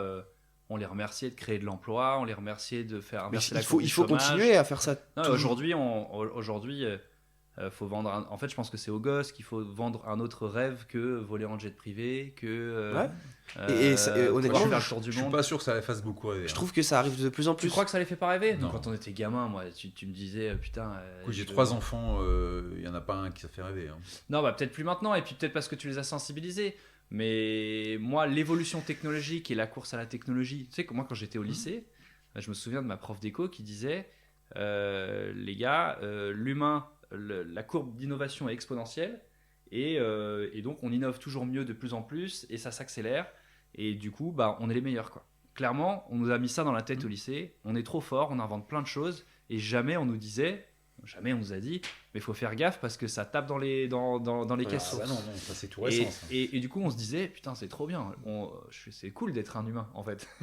Je vais faire le plus de thunes possible pour être pour faire le tour du monde, faire plein de choses, tu vois, et profiter du matériel en fait. Mais ça par exemple pour moi, mon point de vue de jeune on va dire, ça a toujours été mon objectif. Quand j'étais vraiment jeune, tout à l'heure tu me disais c'est quoi tes rêves et je répondais que j'en avais pas spécialement mais que je voulais créer quelque chose avant vraiment mon rêve et ça l'est encore un peu maintenant, faut pas mentir, faut pas que je me mente à moi-même, mais je veux faire de l'argent pour une seule et bonne raison parce que je veux bien vivre, je veux être confort et je veux surtout faire plaisir aux gens qui m'entourent. Et j'ai limite l'impression que ce côté-là de vouloir faire plaisir aux gens qui m'entourent et de vivre heureux avec des gens que j'aime, c'est prioritaire à tout ce qui est autour. Mais d'un côté, tu peux aussi venir un peu briser ce cercle de voilà, c'est mon objectif et tant que je suis pas dedans, je me sens pas complet ni heureux. Tu brises un peu ce truc-là en te disant c'est bien beau d'avoir de l'argent, c'est bien beau de vivre une belle vie, mais si tu fais ça au détriment de tous les autres ou au détriment de la planète et que ta vie tu la vis très bien 10 ans, mais qu'au bout de 10 ans, l'océan qui est devant ta petite maison bord de plage il est noir, plein de poissons morts, ça aura aucun intérêt. Mais t'as tout dit, en fait c'est une vision très égoïste qu'on a tous eu et qu'on a tous et qu'il faut avoir, il faut faire du bien aux autres autour de toi si tout le monde vit de la même. En fait, c'est pour ça que on se rapproche si je peux me permettre dans ce que tu as dit, il faut que tu écrives réellement ton objectif premier. J'ai du mal à le trouver en fait. Tu as commencé par dire je veux gagner de l'argent pour ça. En fait, ton objectif premier c'est pas du tout ça. Ton objectif premier, tu l'as dit, c'est que tu veux être heureux avec les gens que t'aimes. Oui. Donc, attention, ça change tout. Hein. Tu écris ça dans ton petit carnet à projet, tout ça. Mon objectif premier dans la vie, c'est être heureux avec les gens que j'aime. Et ça veut dire que c'est ton tuteur de résilience. Ça. Si tu as besoin de l'argent pour faire ça, parfait, c'est un outil comme un autre. Hein. Mais tu vas voir que c'est pas forcément ça, ou uniquement ça, qui va te permettre d'atteindre ton objectif premier. Et ton objectif premier, c'est pas du tout de gagner de l'argent pour être heureux avec les gens que t'aimes. Ton objectif premier, c'est d'être heureux avec les gens que t'aimes. Ouais, mais parce que. Te trompe pas, te baratine pas justement. Ça, c'est vrai que faut, comme tu dis, il faut pas se baratiner. Et au final, c'est vrai que ça marche bien comme ça. Mais d'un côté, j'ai aussi cette vision-là de. En fait, dès que je veux faire quelque chose, dès que j'ai envie de faire quelque chose, c'est l'argent qui me bloque. Dans beaucoup de choses. Je dis pas pour tout. Je veux faire du sport. Il y a plein de sports qui sont sans argent, par exemple. Tu veux courir, tu peux y aller pieds nus s'il faut. Un vélo, ça coûte cher aujourd'hui. Voilà, moi je fais du vélo, j'aime bien en faire, je commence à vraiment prendre le pied et kiffer. Et j'ai un vélo qui coûte assez cher, mais il y a d'autres sports qui sont pas le vélo, qui sont pas, je sais pas, les sports automobiles, où ça, c'est limite plus du sport. Non, parce mais qu'en ça, fait, ouais, c'est notre Mais vision. je peux le te faire. parler de ça assez facilement parce que moi, ça fait 18 ans que je fais des défis un peu hautes quand même, toi. Oh, bah, Et qui, oui. et qui ont coûté en termes financiers. Mm. Jamais, à aucun moment, j'ai demandé de l'argent à quelqu'un. Et jamais, à aucun moment, je n'ai financé mes défis sportifs. Tu te dis là, waouh, comment il a fait Comment il a fait pour financer sans jamais demander d'argent? En fait, j'ai jamais demandé d'argent parce que j'ai pas eu besoin. Parce que moi, ce qui a fait la différence, c'est mon exaltation. Et je suis tellement emballé quand je monte un projet que les gens autour de moi, ils écoutent, ils font waouh, trop bien, est-ce qu'on peut te donner un coup de main? Ouais. Tu vois, ça se termine toujours comme ça. Oui. Est-ce qu'on peut t'aider? Alors par contre, je réponds toujours oui, évidemment. Oui. Parce que Ce ça, serait- parce ce que serait un oui, peu ça, condescendant, ça ouais. coûte un peu d'argent, etc. Mais les gars, en fait, ils font ça avec plaisir, tu vois. Donc tu vois, l'argent n'est pas un problème. Pourtant, Ouais. mes projets coûtent vraiment, je t'assure, certains, l'Australie, ça a coûté un bras, l'histoire quand même. Ah oui. Mais en plus, quand j'ai attaqué l'Australie, j'avais mes partenaires historiques qui décident d'arrêter. Mais ce que je conçois, hein, ça fait 10 ans qu'ils me suivent, 10 ans qu'ils me financent, parce qu'ils trouvent ça génial, et au bout de 10 ans, ils sont lassés. Moi, je comprends, puis en plus, je suis pas tout seul, donc il faut qu'ils aident aussi d'autres gens, etc. Donc quand je décide de faire l'Australie, avec un budget quand même assez colossal, puisqu'on tourne autour de 60 000 euros, j'ai plus de partenaires. Zéro partenaire. Est-ce que tu crois que ça m'a empêché de monter mon projet? Mais Maintenant, oui, parce que je sais qu'au final, tu l'as J'ai fait. dit, mais... je vais monter ce projet et je vais en parler jusqu'à ce que des gens me disent, as-tu besoin d'un coup de main? Et à chaque fois, je dis, ah bah ouais. Et j'ai ouais. financé. Et j'ai financé, toujours. Mm. Tu vois, donc c'est pas l'argent qui m'a bloqué. Ouais, mais Ce qui pourrait me bloquer, c'est mon manque d'enthousiasme. C'est des... Ouais, ça, je le conçois que pour des projets, c'est quelque chose qui peut vraiment marcher. Mais par exemple, quand je disais ce qui me bloque, c'est l'argent, c'est par exemple, j'aimerais bien faire des voyages avec des amis, avec ma copine, avec ma famille, pour justement pour voir le monde un peu, avant qu'il y ait peut-être certaines destinations, certains endroits qui sont magnifiques, que je pourrais pas voir parce qu'ils seront plus aussi beaux qu'ils l'ont été. Il y a des choses que j'aimerais faire dans le sens où, comme tout à l'heure, je disais que je voulais de l'argent pour faire plaisir aux gens qui m'entourent. C'est parce que je veux pas d'argent pour créer un empire, pour avoir un yacht, ça me... C'est pas vraiment ça qui m'intéresse. Ce que je veux, c'est pour faire en sorte que les gens autour de moi, et que donc moi, soient heureux dans le sens... Tu veux travailler dans un domaine, tu veux créer quelque chose, et bah je suis capable de te financer et de t'aider financièrement parce que j'ai l'impression, de mon point de vue, que c'est l'argent qui bloque tout le temps ce que tu as envie de faire. Si tu veux créer un projet et que par exemple tu es jeune et que forcément tu es moins légitime, tes arguments pèsent moins pour les gens qui peuvent t'aider, et bah du coup tu te retrouves vite bloqué, tu te retrouves vite à dire bah comment je vais faire, qu'est-ce que je vais faire, et au final bah soit tu fais des petits boulots et t'es motivé vraiment et tu bosses pour le faire et t'auto-financer, soit bah tu te dis bah jette l'éponge, c'est pas possible et j'y arriverai pas. Non, alors là, il y a deux choses. Il y a ce que dit Philippe, c'est que si tu veux voyager et financer tes voyages, trouve un projet utile. Bon, c'est facile à dire, hein. Moi, Oui, je vais oui. voyager sans utilité, mais trouve un projet utile et les gens te donneront de l'argent pour faire ce voyage. Donc, du coup, tu voyageras et en même temps, tu feras quelque chose d'utile. Je pense que c'est ça. Mais il y a aussi là, c'est intéressant, tu vois, le changement de paradoxe qu'il faut qu'on ait. En fait, voyager. Moi, de ce que je comprends, de ce que disent les gens qui nous alertent sur le climat aujourd'hui, c'est faut qu'on arrête de se dire que voyager c'est normal. Oui, Tu ça vois, c'est... En fait, prendre le train pour aller dans le sud de la France, c'est un gros voyage en soi. C'est pas un week-end normal et c'est à ça de toute façon qu'on va arriver là. Peut-être pas nous, mais et encore. Il n'y a plus moyen de faire voler un avion, donc il y aura bientôt plus. Donc prendre le train pour aller voir ton frère en Bretagne, ce sera un voyage en soi, quoi. Les gens vont vivre plus localement, a priori. Le terme de voyage va changer de définition. Ouais. Mais après, moi j'ai beaucoup voyagé, hein, puisque toutes mes courses, quand tu vas au pôle Nord, en Antarctique, tout ça, c'est des voyages. Hein. Donc j'ai pris l'avion pour y aller, etc. Aujourd'hui, mes défis sportifs, je m'arrange pour qu'ils soient avec mes deux pieds et un train pour aller quelque part sur une ligne de départ éventuellement. Mais regarde les grands sportifs aujourd'hui, il y a plein. Il y a l'espoir britannique là, du cross-country qui a 17 ans, qui a dit je vais pas aux mondiaux parce que c'est pas éthique. Ah ouais, j'ai pas bien sûr, suivi ça. mais il y en a de plus en plus. Il y a plein de sportifs de haut niveau qui disent non, je vais pas faire championnat du monde parce que c'est pas éthique. Je vais pas prendre l'avion pour aller faire une course. Enfin, ça va pas quoi. Il y a un problème. Ouais. Donc ils y vont pas. Donc il y a une vraie prise de conscience.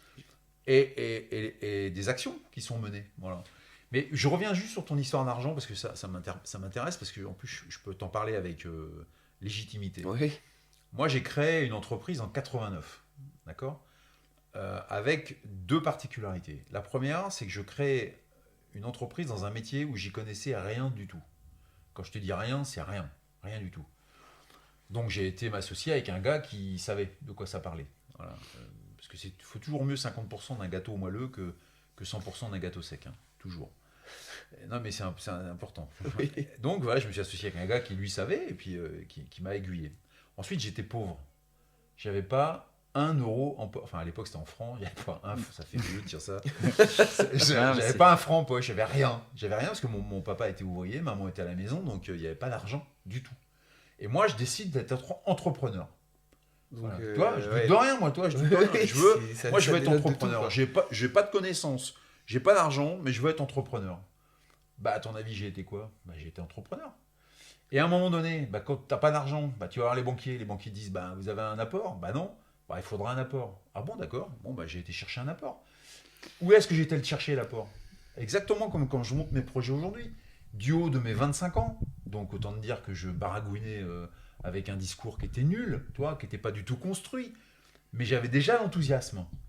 Et ben à un moment donné, j'ai des amis de mes parents, alors que j'ai des tantes qui étaient riches, hein, qui n'ont pas voulu me prêter. Elles étaient riches, hein, à l'époque millionnaires, hein, donc Ouais. bon, ça parlait, hein, mais elles ne m'ont pas prêté. Mais des amis à mes parents, qui étaient retraités, ils ont dit, mais combien il te faut? Il a l'air super ton projet, combien il te faut? Je me rappelle, il me fallait 5000 balles, tu vois, 5000 balles pour démarrer. Je dis, bah, il me faut 5000. Eh ben, ils m'ont prêté 5000. Tu vois? Et puis, avec ces 5000, j'étais à la banque. Je dis, ça y est, j'ai mon apport, j'ai 5000. Voilà. Et puis, ils m'ont prêté ce qui manquait. Et puis j'ai monté un business. Et je suis devenu numéro 1 français. Et j'ai vendu mon business il y a 5 ans. Et tout va bien. J'ai gagné de l'argent en fin de carrière, tranquille, toi. Et j'ai un niveau de vie qui est super cool. Alors que je suis parti avec rien. Et que l'argent n'a jamais été mon moteur. Jamais.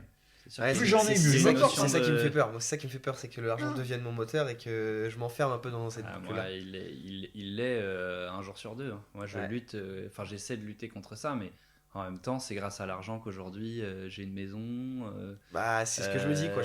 Tout ce que je peux obtenir, je peux obtenir que par l'argent. Mais en fait, Ouais, parce que c'est comme ça que ça marche. Mais oui. que ce qui est matériel, par exemple. Non, tu mais vois. en fait, ce qui est intéressant, mais là, on va peut-être aller un peu trop loin dans le sujet, mais c'est que justement, le côté je veux une maison pour moi tout seul, peut-être que dans 30-50 ans, c'est un modèle de pensée obsolète. Tu vois, les gens vont devoir partager les choses. Il y a des chances, ouais. Et donc, tu penseras plus je veux de la thune pour m'acheter ça, ce sera bon, on fonctionne ensemble pour obtenir ça. Et du coup, mais qu'est-ce que c'est dur à faire? Qu'est-ce que.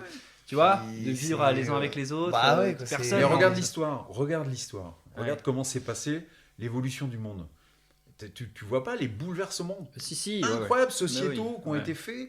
C'est des trucs de fou. Il faut Alors de ça la s'est pas toujours fait dans la tendresse, hein, ça s'est fait souvent dans la C'est douleur. Mais l'humain a déjà été capable de transmuter sa façon de vivre de façon incroyable. Et l'histoire le prouve. Donc l'avenir nous montrera que aujourd'hui nous sommes l'histoire de demain. Non, mais c'est ça en fait. On veut absolument éviter la casse, mais je crois qu'il faut accepter qu'il va y avoir de la souffrance, hein. Puis voilà. Mais je pense qu'il il va y avoir un certain inconfort. Ouais, et oui, mais c'est là S'il y a des guerres, ça va être plus qu'inconfortable. Ouais, c'est là que naît essayons d'éviter ça. Ouais, mais c'est là que naît un ressentiment qui est vraiment mauvais pour les jeunes. Parce que nous, on est dans ce monde-là. Ok, on arrive, pépouze. On nous dit, voilà, moi j'étais jeune en tout cas, ça allait encore. C'était vraiment rose partout. On me disait c'est nickel, tu peux voyager, tu peux faire ci, tu peux surconsommer, tu peux rouler dans des Ferrari, tu peux avoir des belles voitures. Et c'était mon kiff, tu vois. Moi j'adore les voitures. Ouais, et moi plus aussi, ça va, peut-être. plus je me dis, bah. Peut-être que je vais pas en acheter au final, tu vois. Peut-être que je vais acheter plus une voiture qui me sera utile et que je roulerai moins. Et j'aurai pas ce plaisir-là que je voulais en étant enfant d'avoir une belle voiture et de pouvoir crâner comme un crâneur, tu vois, à la plage avec sa belle voiture.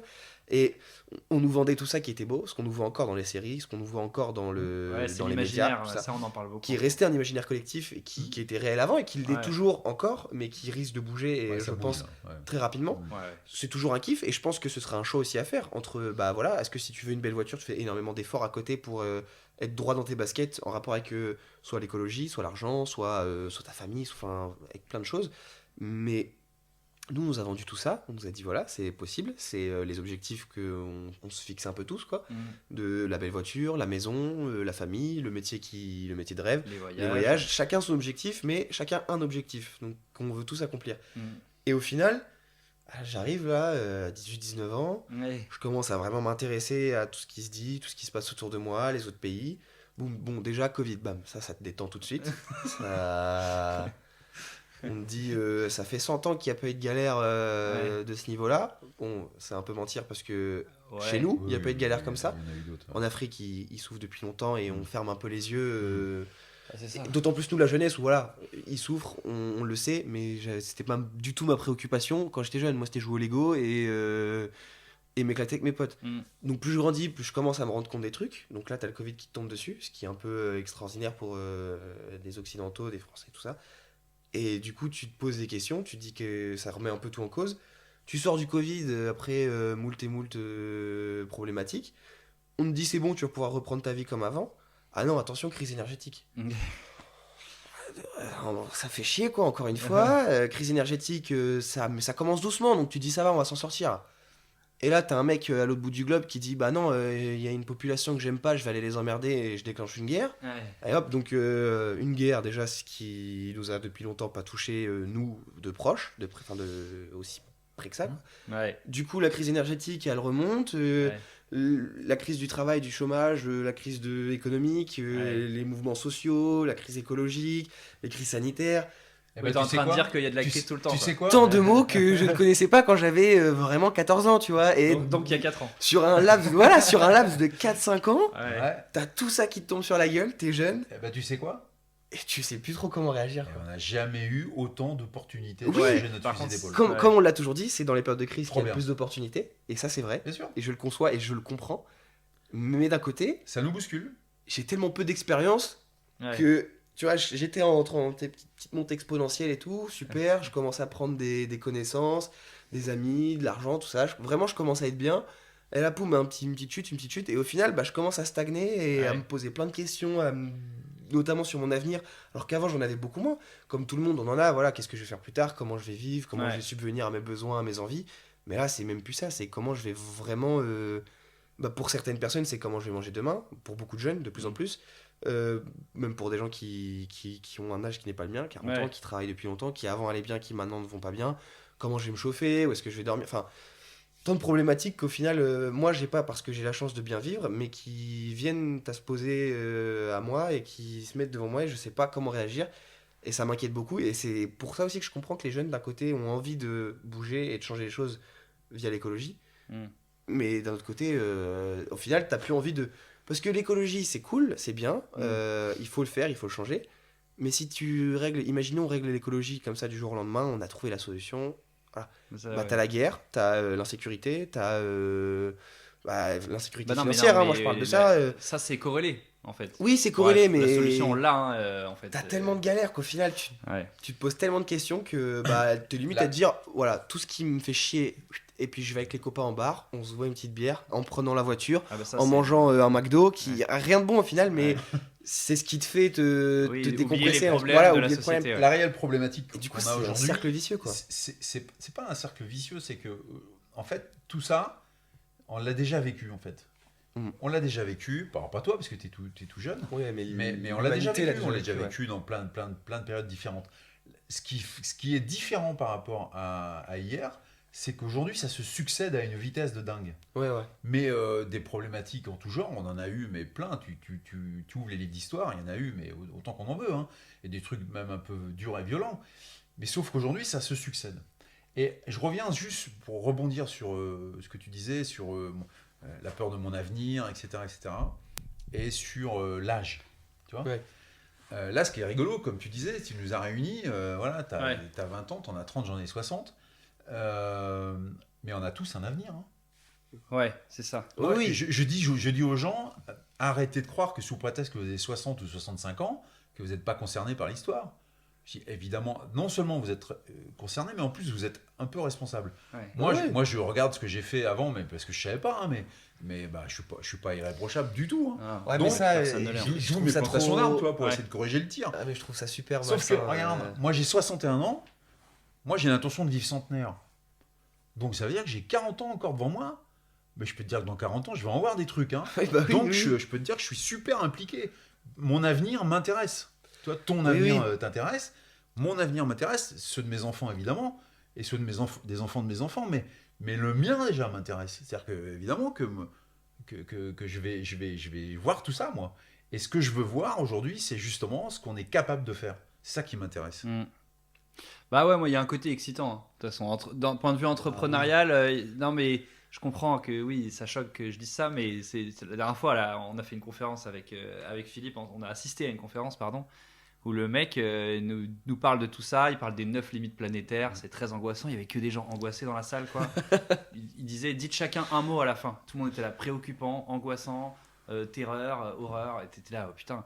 Et moi, j'avoue que ce qui m'est venu, c'est plutôt, putain, c'est vrai que quand tu vois tous les gens qui innovent et qui créent des trucs, il y a plein de choses à faire. Le problème que j'arrive pas à résoudre, c'est comment collectivement on va accepter de changer de paradigme. Tu vois, que justement ton objectif de vie ce soit pas la 911, la maison machin, mais que ce soit venez, on fait une ville commune. En fait, c'est presque du communisme, hein, auquel il faut revenir.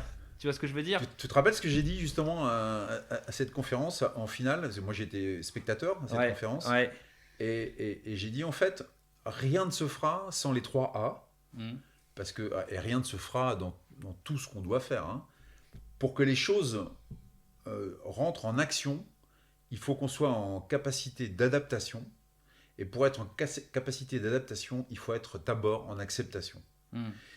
Et en fait, le problème, c'est que beaucoup de gens veulent rentrer en action pour s'adapter, pour voir comment on pourrait transformer le monde. Mais avant, ils ont oublié qu'il fallait accepter.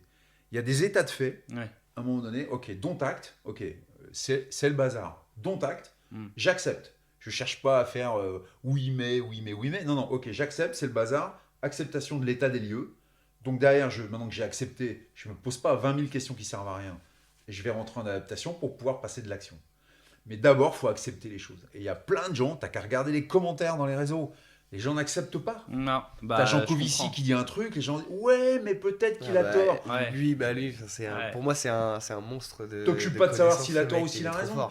Lui, c'est une tête, il est câblé. Ouais. Il dit que des vérités, surtout. Il dit énormément. Alors, peut-être qu'il mais il dit des choses justement tellement vraies que qui c'est font sûr peur. qu'au début, t'as du mal à l'accepter. Non, puis en plus, peut-être qu'il a dit une erreur ou deux. Parce que je veux dire, ça. Et personne n'a la science infuse. Jean Covici, il est comme les autres, il a le droit à l'erreur. Il a le droit de dire une bêtise ou deux à l'occasion. S'il en dit qu'une ou deux, ça va. Mais tu vois, les gens n'acceptent pas. C'est-à-dire, moi, Jean Covici, il parle, j'écoute. Je dis, moi, le mec, c'est une pointure, c'est une tête. Il vulgarise en plus très très bien. Donc en plus, je comprends tout. Donc ça, c'est quand même génial. Je comprends tout ce qu'il dit. C'est important de comprendre les choses. Donc voilà, moi j'accepte. Et moi, dans les commentaires, je lis ouais, mais attention, parce que peut-être que là, et puis là, vous dites il y a 4,50 g, mais si ça se trouve, c'est 4,60 g. Mais on s'en fout. C'est pas le sujet. Le sujet, c'est d'avancer. Donc faisons confiance à ces gens qui ont fait des recherches de dingue. Et faisons confiance avec eux parce qu'ils nous donnent les briques de construction de la nouvelle route. Moi, je les écoute et on y va. Peut-être qu'on va mal construire la route, peut-être, mais en tout cas, on va construire une nouvelle route. Ouais. L'important, c'est d'agir. Ce qu'on disait la dernière fois, quand on parlait, c'est des mecs comme ça qu'il faudrait peut-être plus écouter et plus mettre en avant.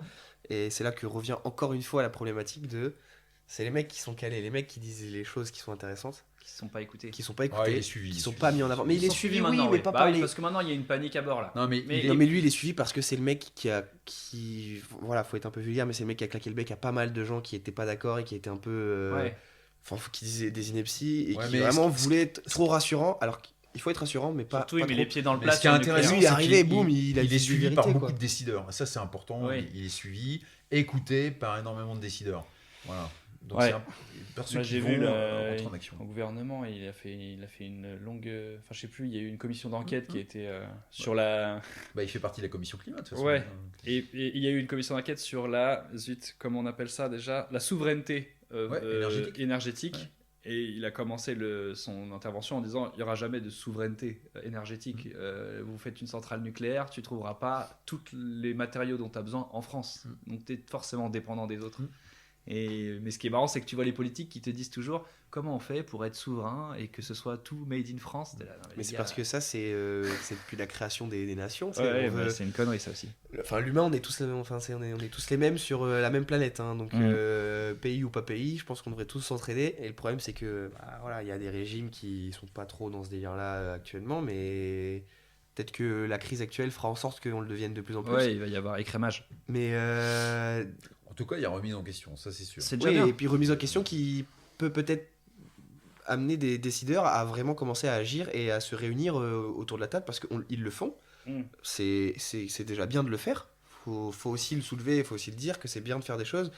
Mais après, oui, c'est bien de faire des COP, oui, c'est bien de parler entre Européens, avec des Américains, avec l'Afrique, avec l'Asie.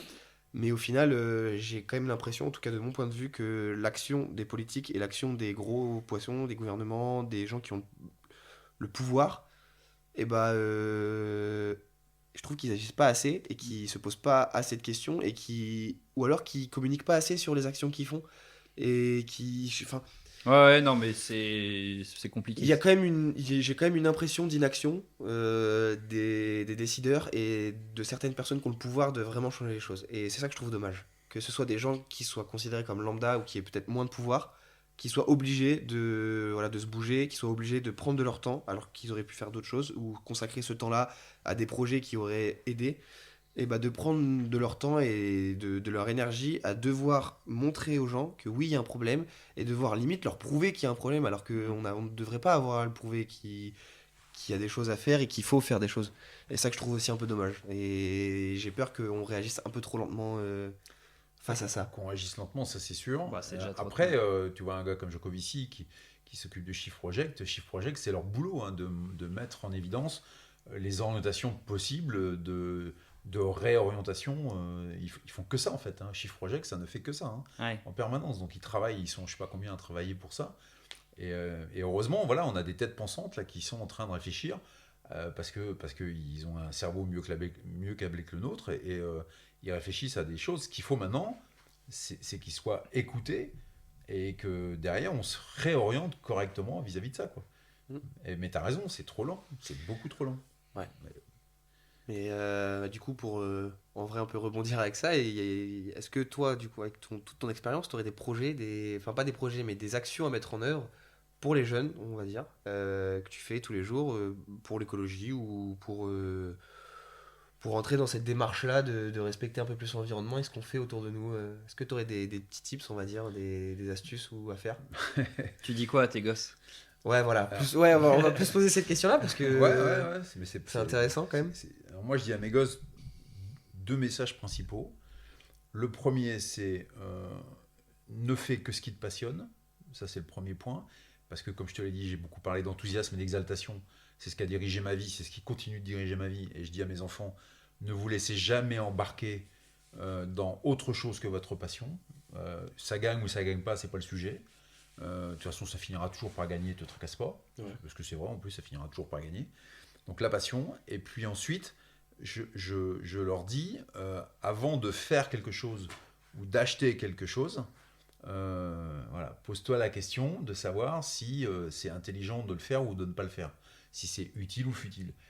J'adore cette petite utile ou futile, ouais. Utile ou futile, parce qu'elle t'oblige à réfléchir à l'utilité, à la futilité de tes actions et donc juste ça, rien que s'ils font ça, si tout le monde se met à faire ça, mais tu vas voir comment ça va changer. Et ça commence à changer. Regarde dans les magasins, aujourd'hui il y a des choses qui ne se vendent plus. Oui. Voilà, ça commence à changer. Il y a des choses qui sont mises en œuvre aussi, comme les espèces de bacs anti-gaspi là. Et en vrai, ça, je trouve ça trop bien parce que ça aide tout le monde. Le fait de ne pas gaspiller, l'écologie, et aussi les jeunes qui n'ont pas de thunes pour bouffer le midi. Ouais. Tu vas là-bas, bon, ok, des fois il y a des trucs dégueulasses que personne va prendre, mais celui qui a vraiment faim, tu vois, il va le prendre. Tu vois. Mais... Non, mais et en vrai, c'est un truc que je trouve trop bien, quoi, parce que tu rentres, t'as le truc à 2 fois moins cher et c'est nickel. La génération que vous êtes aujourd'hui, voilà, je leur dis, arrêtez d'acheter tout, n'importe quoi, n'importe quand, n'importe comment. Réfléchissez à l'utilité et la sensibilité de ce que vous faites. Voilà. Et là, mais ça change un peu la donne. Et ça marche, ça marche. Ouais, c'est tout bête, tu vois, mais je fais une anecdote complètement presque ridicule, mais Une fois, ma fille m'appelle, elle a 20 ans, ma fille, toi. Elle m'appelle, elle me dit, papa, je lis sur l'étiquette, il y a tel truc, c'est quoi ça? Je dis, ça, c'est pas bon du tout, ça. Elle me dit, c'est bien ce qui me semblait. Donc, toi, ma fille de 20 ans faisait ses courses et elle était en train de réfléchir à l'utilité ou la futilité d'acheter tel produit à manger. Hein. C'était un truc pour manger. Hein. Et elle me dit, ouais, mais non, là, j'ai l'impression que c'est des produits trop transformés. Le terme, là, je sais pas ce que c'est, donc je sais plus lequel c'était, mais en tout cas, c'était une saloperie. Mais on en vient à l'esprit critique, en fait. Mais qu'on tu vois, devrait tous développer, je pense, peut-être un peu plus en France, que l'information et même tout est tellement rapide que... Mais ça veut dire que si ma fille commence à le faire, d'autres vont le faire. Oh, oui. Et à un moment donné, quand tu mettras des saloperies dans les produits fabriqués, tu vendras plus. Tu vendras plus. Ouais. Et quand tu vendras plus, les industriels ils diront zut, on vend plus. Donc on va on va revenir à des trucs. Mais regarde bien, ça commence à se faire. On revient à des formulations de base beaucoup plus classiques, etc. Parce que toi, il y a je sais plus quelle marque de soupe là, qui dit chez nous que des légumes. Comme si c'était un truc de dingue. Si chez nous notre soupe, il y a que des légumes. Qu'est-ce que tu veux mettre d'eau dans une soupe que des légumes, tu vois. Mais ça devient un truc de dingue. Mais n'empêche que ça, tu te rends compte, c'est leur marketing. Leur marketing, c'est chez nous, il n'y a que des légumes. Parfait les gars. Et continuons comme ça. Oui, parce qu'il y a pas mal de trucs comme ça que je vois que les jeunes ils font de plus en plus. Bien sûr, ils font gaffe. Déjà, regarder les étiquettes, ça c'est un truc que je le vois de plus en plus. Et quand j'étais petit, je voyais ma mère des fois faire des trucs comme ça. Je me disais, mais qu'est-ce que tu fais, tu vois. Vraiment, je jugeais. Et maintenant, après, c'est aussi l'esprit un peu du jeune qui se rend compte que ses darons ils disent quand même pas mal de vérité. Et tu vois, des fois, je me retrouve dans des situations un peu con à me dire, en fait, j'aurais pu le faire il y a 5 ans ce que je fais là. Parce que ça fait 10 ans qu'ils me le disent, ils me disent fais ci, fais ça. Il y a des trucs qui sont pas forcément bons, mais il y a des trucs qu'il fallait écouter et il faut le prendre en compte. Et je trouve que les jeunes font quand même pas mal de petites choses qui leur sont naturelles et qui sont vraiment bonnes. Par exemple, moi j'ai un pote, il s'habille pratiquement que en seconde main. Ma fille s'habille quand Ouais, moi ça y est, je commence aussi, malheureusement tardivement. Ou les fripes. Et je comprends qu'on ne veuille pas faire ça. Je comprends encore un peu. Je trouve qu'il faut le faire et qu'il faut se forcer à le faire parce que voilà, on peut trouver des bonnes sapes. Pour ceux qui kiffent les marques, qui kiffent se saper avec des marques et avoir des gros logos sur eux, on peut le faire, on peut le trouver. Pour ceux qui kiffent s'habiller avec des vêtements qui sont qualitatifs, qui tiennent dans le temps, on peut le faire. Après, acheter neuf, il faudra toujours des fois acheter neuf. Et je pense que ce qu'il faut maintenant, c'est que quand tu achètes neuf, acheter dans quelque chose qui déjà utile ou futile, donc quelque chose qui est utile ou dont on a besoin, et dans quelque chose qui est qualitatif, et pas une marque qui fait travailler, je citerai pas de nom, mais des pauvres Ouïghours ou des pauvres mecs au Liban qui rêveraient d'avoir la vie que j'ai. Mais tu sais, les marques éthiques, c'est une marque qui prend de plus en plus... Même dans la finance aujourd'hui, on commence à avoir de la finance éthique. Alors, il y a une époque, alors que c'est un peu des antipodes, l'éthique et la finance. Quoi. Non, sauf que non. Regarde, moi, par exemple, je viens de prendre une carte. Je sais pas si vous connaissez Gwyngot. Gwyngot, bien sûr. Je connais pas du tout. Moi, j'ai pris une carte Gwyngot. C'est une banque qui a été créée par Maud Caillou, je crois. Maud Caillou. Et c'est une banque qui garantit que l'ensemble des fonds ne servira jamais dans des sociétés écocides, ne servira que à faire fonctionner. La société dans le bon sens, quoi, tu vois. Et voilà, c'est un acte simple de citoyen simple. De toute façon, il me faut une carte bancaire, il me faut un compte bancaire. Dans ces cas-là, tiens, je vais la prendre chez Gwyngot. C'est là où on est différent. C'est une bonne leçon pour moi. C'est que moi, j'étais un des premiers préinscrits chez Gwyngot. Et quand il a fallu acheter la carte, machin, j'ai eu une merde avec mon compte en banque, ça n'a pas marché, j'ai mis de côté. Et j'ai toujours pas ma carte Gwyngot. Et tu vois, c'est con. Et j'en ai honte, mais je le dis. Que moi, je connaissais Gwyngot. Et l'autre fois, ils ont fait une levée de fonds. Là, tu pouvais mettre des fonds en tant qu'actionnaire, etc. Et je dis, mais au fait, j'avais dit je le ferais, je ne l'ai pas fait. Donc, action, mais je l'ai fait dans la minute. J'ai ouvert le compte dans la minute. Mais ça, c'est parce que Gwyngot, en gros, ce qui t'explique, c'est que ton argent dans les banques, il sert à investir dans l'exploitation de l'énergie fossile, donc pétrole et autres. Et c'est en fait ton argent, rien que de stagner dans une banque, en fait il stagne pas, il est travaillé, et c'est un des plus gros centres de pollution. Enfin, c'est très polluant, quoi. Après, il y a plein de trucs comme ça qui polluent et tu sais pas. Il y en a plein qui savent pas que les mails, tout ça pollue. Enfin, le fait de. Parce que moi, c'est quelque chose qui m'emmerde un peu, ce truc-là. Quand des fois, tu arrives dans pas mal de boutiques où ils te disent on fait plus de factures, on fait plus rien de papier, on fait tout en numérisé. Et ils te disent quand même, écrit en gros en vert en dessous, fait, c'est écologique. Mais non, c'est pas écologique parce que je pense que, je sais pas, je connais pas assez, mais je pense que de faire du papier avec de l'encre, oui, ça pollue, mais je suis pas sûr que ça pollue beaucoup plus que de foutre des énormes data centers dans des endroits qui... Oui, bah ça on le sait. Hein. Enfin, Alors, regarde. je sais pas, et tu vois, ça c'est un truc sur lequel je me questionne un peu, je me renseigne pas non plus activement, mais je me dis, est-ce que c'est bien ou pas? Je vais te renseigner. Alors oui, le numérique pollue. C'est clair, ça pollue. Alors, en gros, je vais faire simple. Pourquoi ça pollue? Parce que tu as raison, on a des data centers de dingue qui sont installés dans des pays froids parce que ça dégage tellement de chaleur qu'il faut les refroidir. Donc en plus, on rajoute de la clim pour refroidir tout donc ça. Donc on crée encore plus de chaleur en faisant de la clim. Donc c'est une ineptie totale. Ouais. Bon. Donc l'idée c'est quoi? On arrête les mails?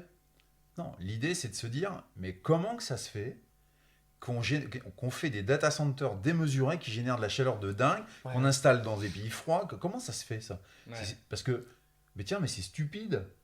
Et moi je connais une boîte, ça faisait partie des gens que j'ai interviewés, une boîte qui s'appelle Carnot, qui est installée à Montrouge à Paris, qui a décidé de faire de la chaudière numérique. Donc il récupère l'énergie. Écoute bien, c'est absolument génialissime. Comme quoi, toi, il suffit... Je vais rebondir sur le troisième truc que je dis à mes enfants. Je leur dis, surtout, soyez curieux. Soyez curieux de tout. Soyez curieux de la vie, soyez curieux de l'apprentissage.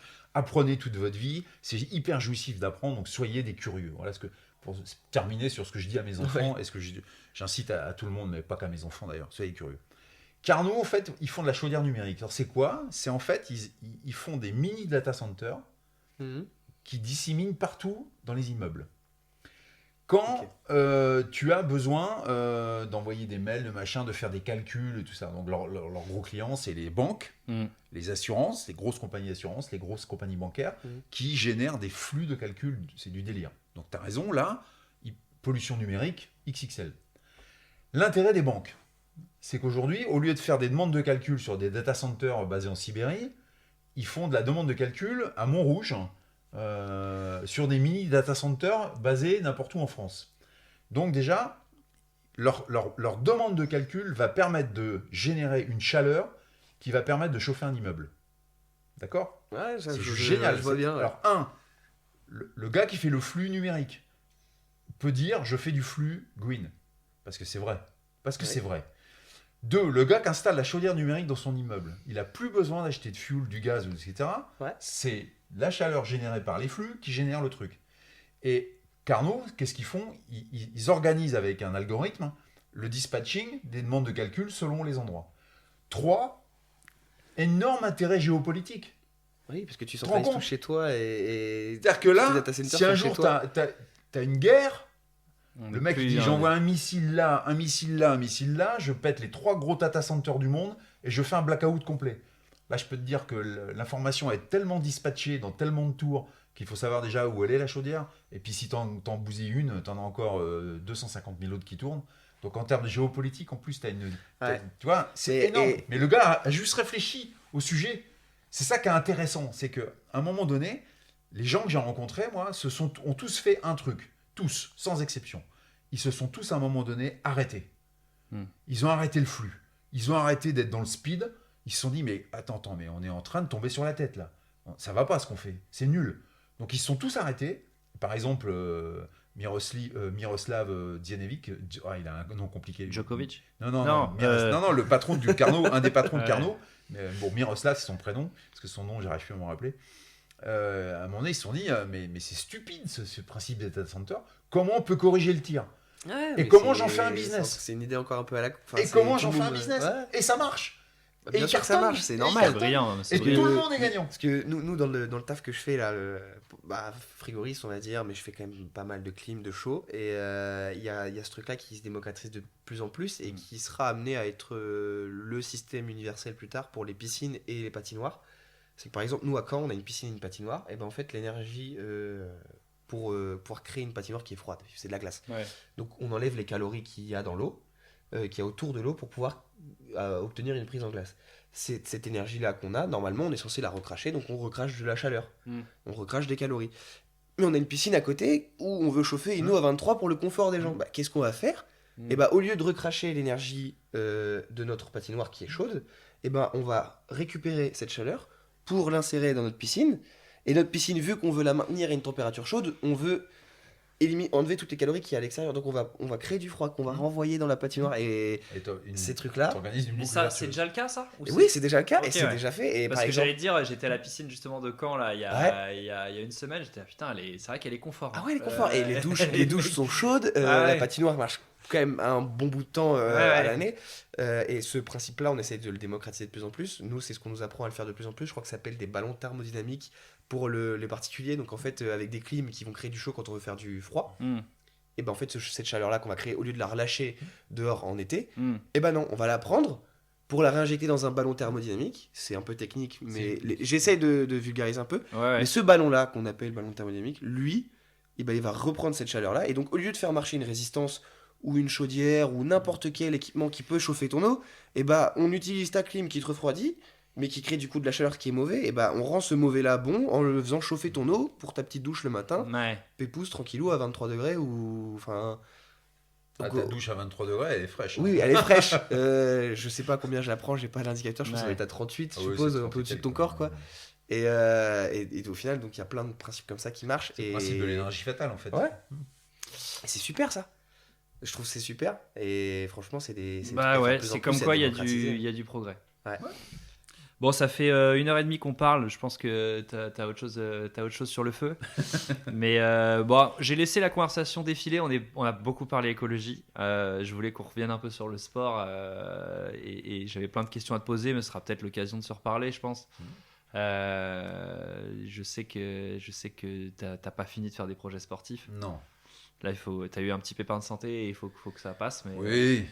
On a eu un petit arrêt au garage voilà, pour réparer d'autres trucs qui marchaient plus bien. C'est un sujet que je voulais qu'on aborde aussi aujourd'hui, mais c'est pas grave, une prochaine fois. Mais c'est rien, en fait ça fait partie, mais je peux t'en dire 2 mots vite fait, c'est simple, c'est que oui j'ai eu un petit souci de santé en fin d'année, voilà, et on s'en fout.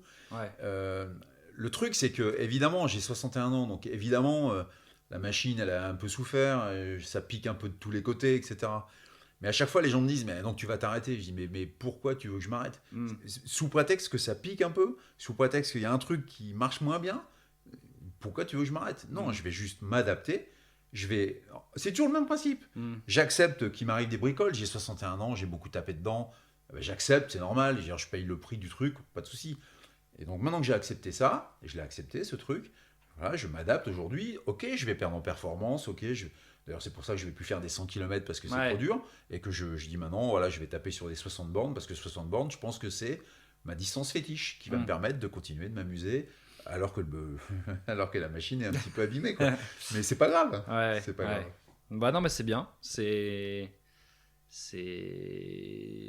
une bonne leçon, tu vois. Je voulais qu'on parle de vieillir, de comment tu ressens, mais tu viens de tout dire en fait en 3 phrases. Hein. De toute façon, c'est simple. Vieillir, c'est simple, regarde.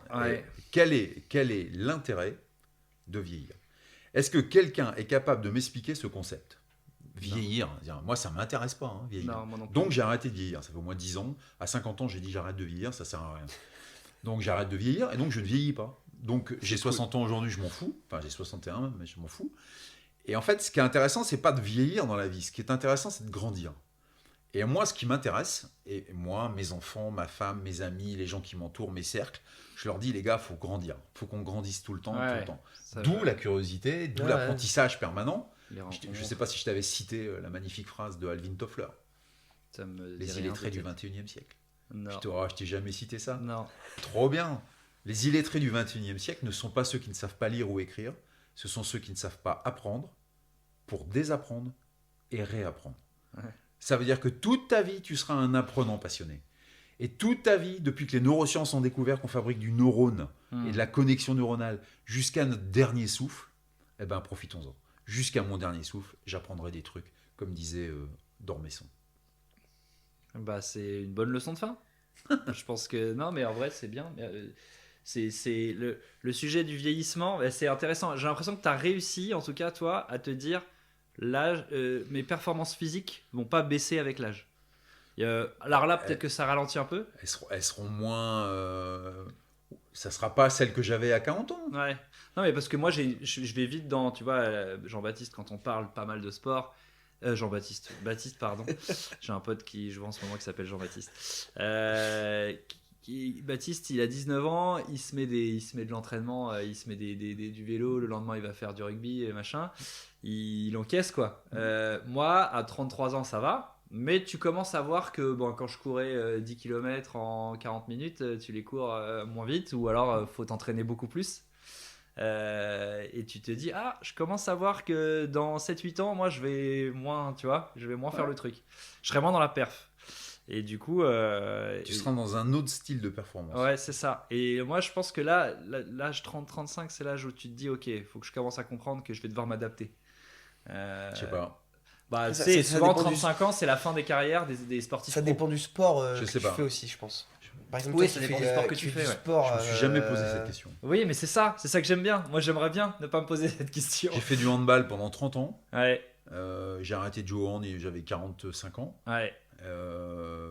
Effectivement, oui, ça tirait de plus en plus fort, quoi. Ouais. Et donc, j'ai réorienté et réadapté. C'est toujours le même principe. J'ai Ouais. accepté à un moment donné que le handball, c'est un peu violent pour moi maintenant. Voilà. Bon, c'est J'adore ce sport, j'ai adoré, je me suis bien marré, j'ai fait 30 ans. 30 ans, c'est rigolo. Maintenant, ok, acceptation, ça sera plus pour moi, ça. Je m'adapte. Tiens, la course à pied, toc. Oh, l'ultra, c'est génial, action, on y va. Ouais, je vais kiffer autrement. Puis voilà, et puis aujourd'hui, aujourd'hui je ferai plus des 100 bornes, je ferai que des 60. Les gens me disent 60 pour 61 ans, c'est pas mal encore. Ouais, oui, c'est pas mal. C'est clair. Je pense que c'est énervé C'est clair. C'est très énervé, je trouve. Après, il y a des sports qui sont quand même plus traumatiques que d'autres. Oui. Déjà, vos deux sports sont bien traumatiques pour le corps quand même. La course, c'est avéré, ça fait mal. Après, avec un bon entraînement, on peut le faire. Et je conçois qu'il y ait des gens comme toi qui soient vraiment addicts à ce truc-là. Mais tu vois, moi, la course, pour l'instant, en tout cas, j'ai pas ce truc-là. J'aime pas trop. Ça me fait mal. Et même si, par exemple, le vélo, ça fait mal, mais c'est un autre type de douleur. J'aime bien, c'est la gestion un peu plus longue. Et ça tape vraiment sur les muscles et sur le mental, je trouve. Mais le kite, par exemple, faut être accroché. Le kite, c'est du sport loisir. C'est pas, sport loisir. Pas l'aspect performance, tu vois, où tu cours des heures. T'es moins dans le mental. Par contre, il y a des moments où tu te prends des bons gadins. Voilà, c'est ça qui. Mais non, franchement, ça n'a rien à voir. T'as pas une énorme préparation comme pour courir 100 bornes par jour. Mais là, kite, tu vas t'amuser, tu vas débrancher le cerveau. Il est vraiment au-dessus de la moyenne, on va dire, à 100 bornes par jour. Même des jeunes de mon âge, la plupart ne le font pas, tu vois. Ouais. Mais après, je pense que le sport, si tu le fais pour le loisir, que t'es mal ou non, au final, tu kiffes quand même. C'est ça, mais c'est ce que disait Philippe. Faut aimer ce qu'on fait, quoi, tout simplement. Après, des fois, c'est dur. Et Philippe, merci beaucoup de rien. Pour ton temps, c'est cool. On a une bonne petite reprise, on a parlé beaucoup de choses. J'espère pas trop de choses déprimantes, mais normalement non. Non. Et ou alors c'est bizarre. Contre ton gré. Ouais, ça serait contre mon gré. Ouais. Non, et cool pour relancer la machine, c'est bien. Maintenant, à nous de continuer, quoi. Et puis ce que je retiens, c'est qu'on peut tous agir, quoi, à notre niveau. On peut tous agir. Et on se revoit en 2024, si tu veux, pour mon projet pour courir pour la planète. Carrément. Acte 5. Carrément. Avec un nouveau Tour de France pour Time for the Planet. Ouais. Avec l'objectif de leur ramener encore des actionnaires et encore des actionnaires pour qu'on avance vite et fort. C'est vrai qu'on n'en a pas parlé de ça, mais ouais, t'as déjà 2025. des projets dans les tuyaux, ouais. Et trop bien. Merci beaucoup, Philippe. À plus tard. Ouais.